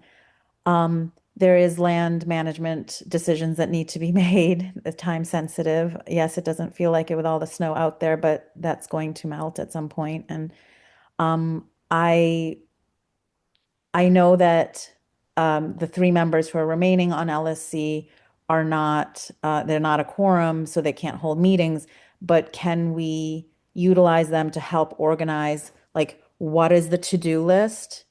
So that they can present it to the Conservation Commission, and then we can have whatever discussions need to be had and decisions need to be made. Because I feel like, the game is in the 3rd quarter and I'm picking up the ball and I'm like, okay, which way are we going? What are we doing? What's the plan?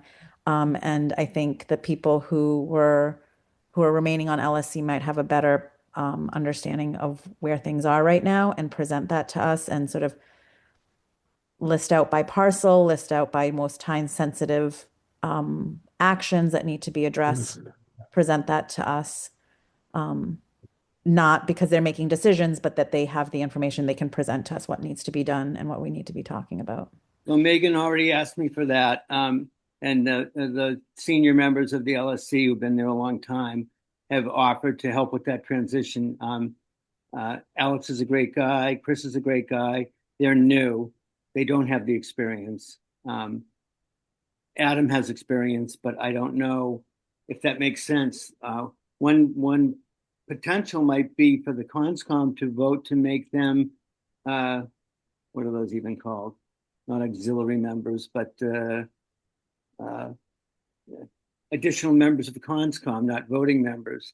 But I think that there's no bad blood of the people on that were on LSC. They're all willing to help Megan to, work to move everything forward in a way that's best for the town. Yeah, I think that's great. I think that's wonderful that they're willing to do that. I think that in terms of, but the remaining three members could be the ones sort of receiving that, collating it, and presenting it to us. They just don't have the history. It's sort of like, no offense to Megan, but if Megan hit the ground and, Sylvia had vaporized, it's a pretty hard start. So they just don't have that history. So I think that unless you want to do something different, I think the people who have the history with LSC should share that transition with Megan because, I don't know if you know, there are what, 34 or 36 properties and reports get written up on all of them. And certainly Chris and Adam and Alex can't produce all that information. They just don't have the history. I think we'll take whoever wants to give us help. I think that's my opinion. I don't care if they're on the LSC or not. There's a lot to do in a short amount of time. Alex, hand up. Go ahead.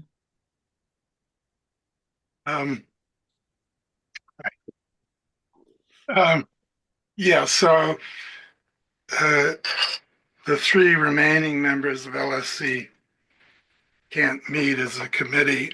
I would suggest that maybe Megan be tasked with asking Ryan whether she can have a working group of volunteers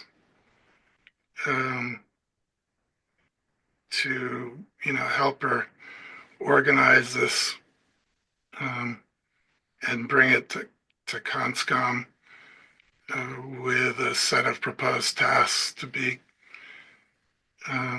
completed during this fiscal year while we have the budget for this fiscal year. I'm not going to comment on, I don't have the experience, Brian. I've been in town for 30 years. No, I don't mean that. I mean, you don't have quite the same history as some of the other people do. Okay. The licenses or whatever. I know you've been around.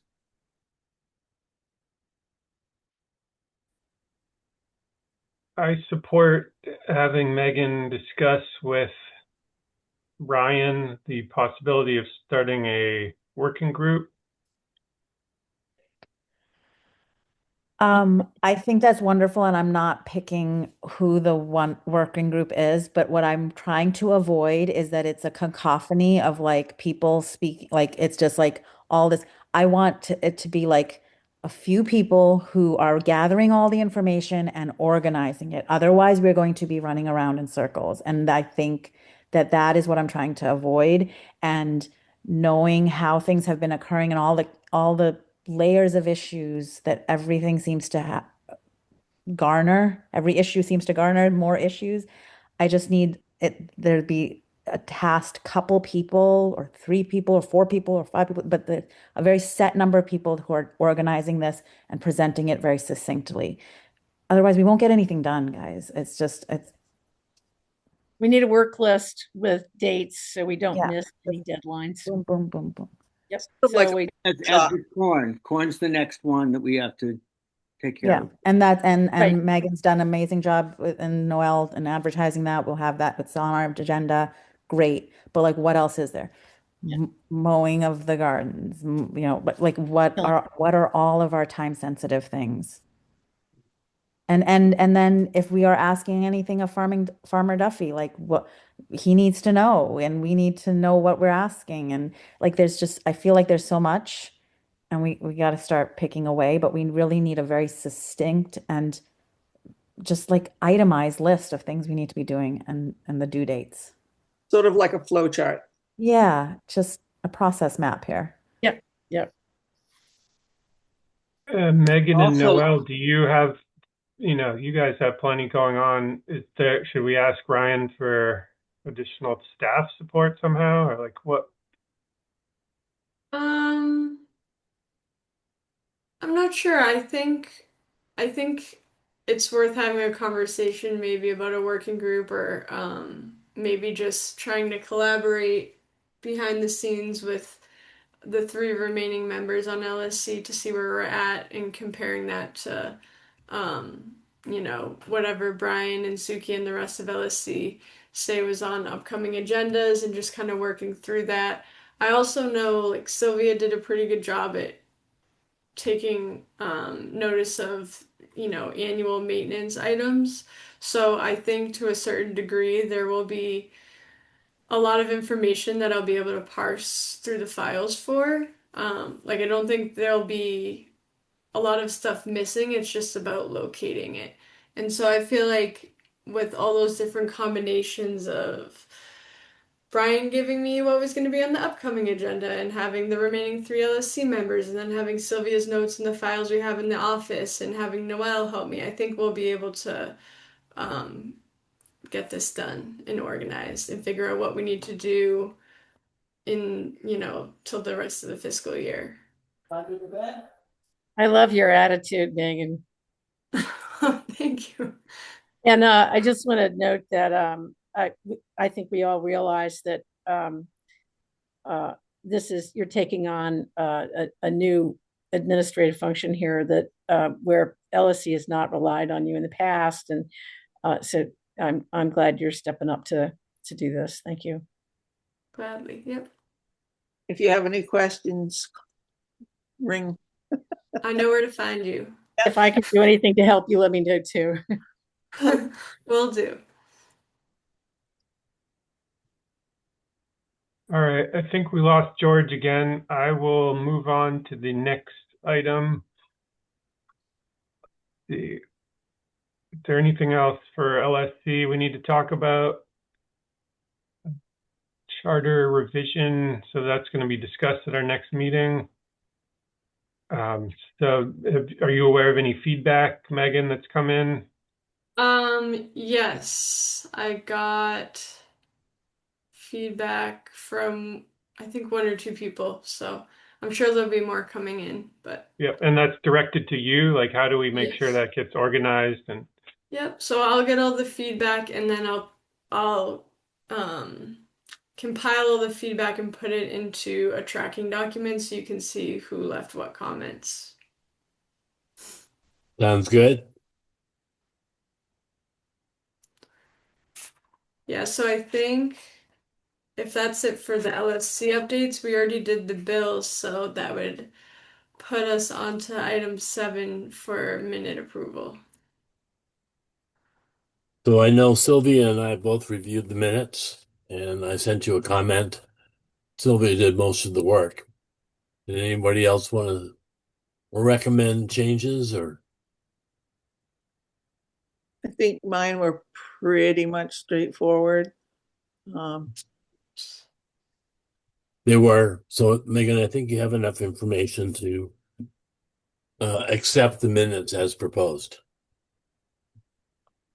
Or as As amended. can we do it separately? Because I'm going to abstain from the first one. All right. So approval of the minutes from January 22nd.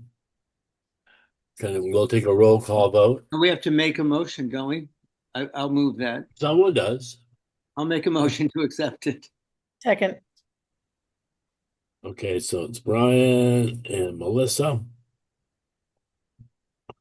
And Dan, I'll give you a chance to I'll abstain. Sylvia? Aye. Melissa? Aye. Ryan, Aye. Navneet, Aye. and the chair votes aye. The motion passes. The 29th of January. I move we accept the 29th minutes. Second. Dan and Melissa, thank you very much. And we'll take another roll call vote. Sylvia, Aye. Dan, Aye. Melissa, Aye. Ryan, Aye. Navneet, Abstain. and the chair votes aye. The motion passes.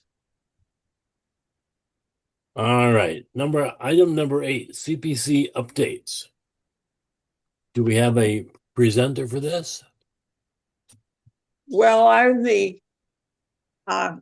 is basically what I would have said last time. I haven't changed it. It's just an update from the last CPC meeting, which now is about 3 or so weeks ago. And you've got it in front of you, and it's the 5 approved CPC articles that will be on the warrant. And their project is for the library, $300,000 to $500,000. Town clerk is doing a preservation and digitization of historic documents, $14,000. CCHS amenities building for recreation was $465,450. And that was approved last year, but it failed in Concord. So they're trying again. And the Cranberry Bog House Affordable Housing Trust, the analysis and pre-development work, site plans and schematic design plans for $200,000 and some more legal fees for, let's see, $15,000. Article 97, yeah. Yeah. And rental assurance program for Carlisle residents of $50,000. It's a kind of a bridge program that they have going on right now. And I had a meeting this week with Megan and with Julie about the Bog House project, because I came away from that meeting with a feeling that the Conservation Commission needs to be a little more involved than they have been in that. It's our land, and maybe Megan, you'd like to talk a little more about it. Sure. Hotspot. Just in terms of Conservation Commission involvement or update on where they're I'll just go.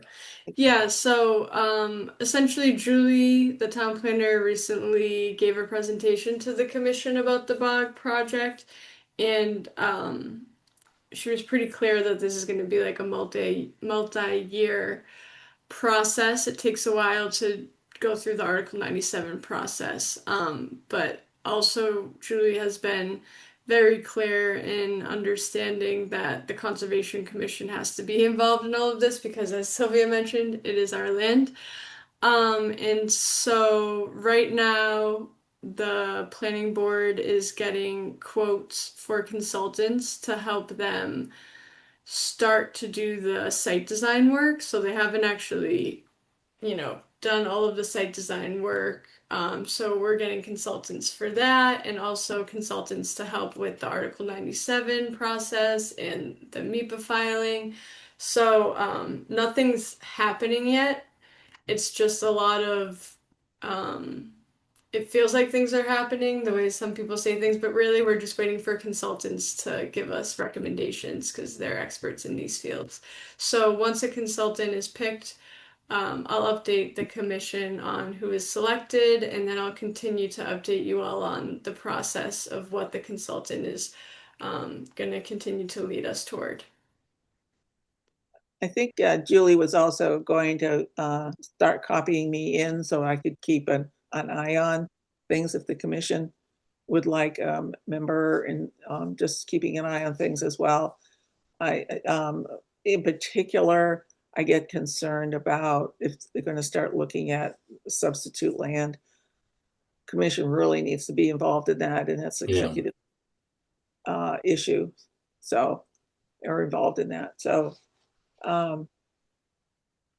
anyway, as I said, I came away from that CPC meeting thinking that the commission, I think I'm very much in support of the project, but I think that it would be good to have a little more involvement. So do you feel like your meeting with Julie and I reassured you, or do you I still? think it's very helpful. Okay. Yeah. Okay, good. Because that was kind of our hope of the meeting. That Was was that the- nothing? Yeah, that Conscom will be involved. The replacement land hasn't been selected. We need a consultant to help us with that. So none of that has happened yet. And when it does happen, everyone will know about it. Well, everyone here.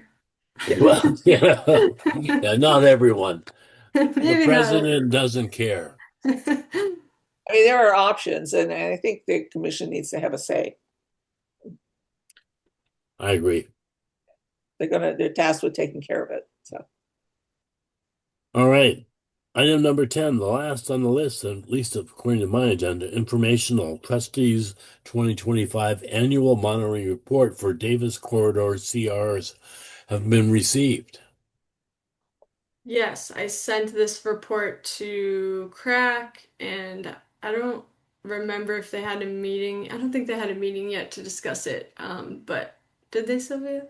they were there. Well, Brian was there as well. Oh, okay. They knew about it, and I guess you asked if they wanted it, and they said yes. But Yes, I wasn't sure that that was the first report I received, and I thought, I don't know what to do with this, so I'm going to give it to the commission, LSC, Trails, and Crack, and see who wants it. So now I know. There's a 3-ring binder for that. Okay, great. And George, you skipped over my cranberry bog update, but it's not much of an update, so I can make it quick. I'm still looking Okay, for sorry. a consultant to analyze the GPR data, which is proving to be more difficult than I thought, but Ryan is helping me work through that, and we're getting closer to finding someone who can help us interpret that and get this dam fixed. So stay tuned on that, but no real update yet. Will they help melt the snow too? Yeah, I hope so too. No, sorry, GPR does not melt snow fast enough. Well, they can't do any fixing with all the snow there. So. All right, I think we've tackled everything tonight. Thank you all. We'll get a motion to adjourn the meeting.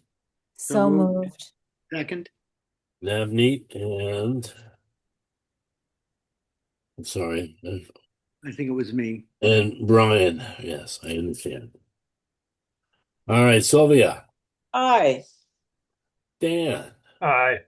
Melissa, Aye. Brian, Aye. Navneet, Aye. and the chair is always last to say motion passes. All right, thank you all. Another yeoman's meeting. Well, we're gonna have to figure out something different here. Sorry, my wife's going to bed, my dog's going to bed, and I need to go to bed. All right, thank you all. Good night. Thanks, everyone. Good night. Good night. Thank you. Good night, everybody.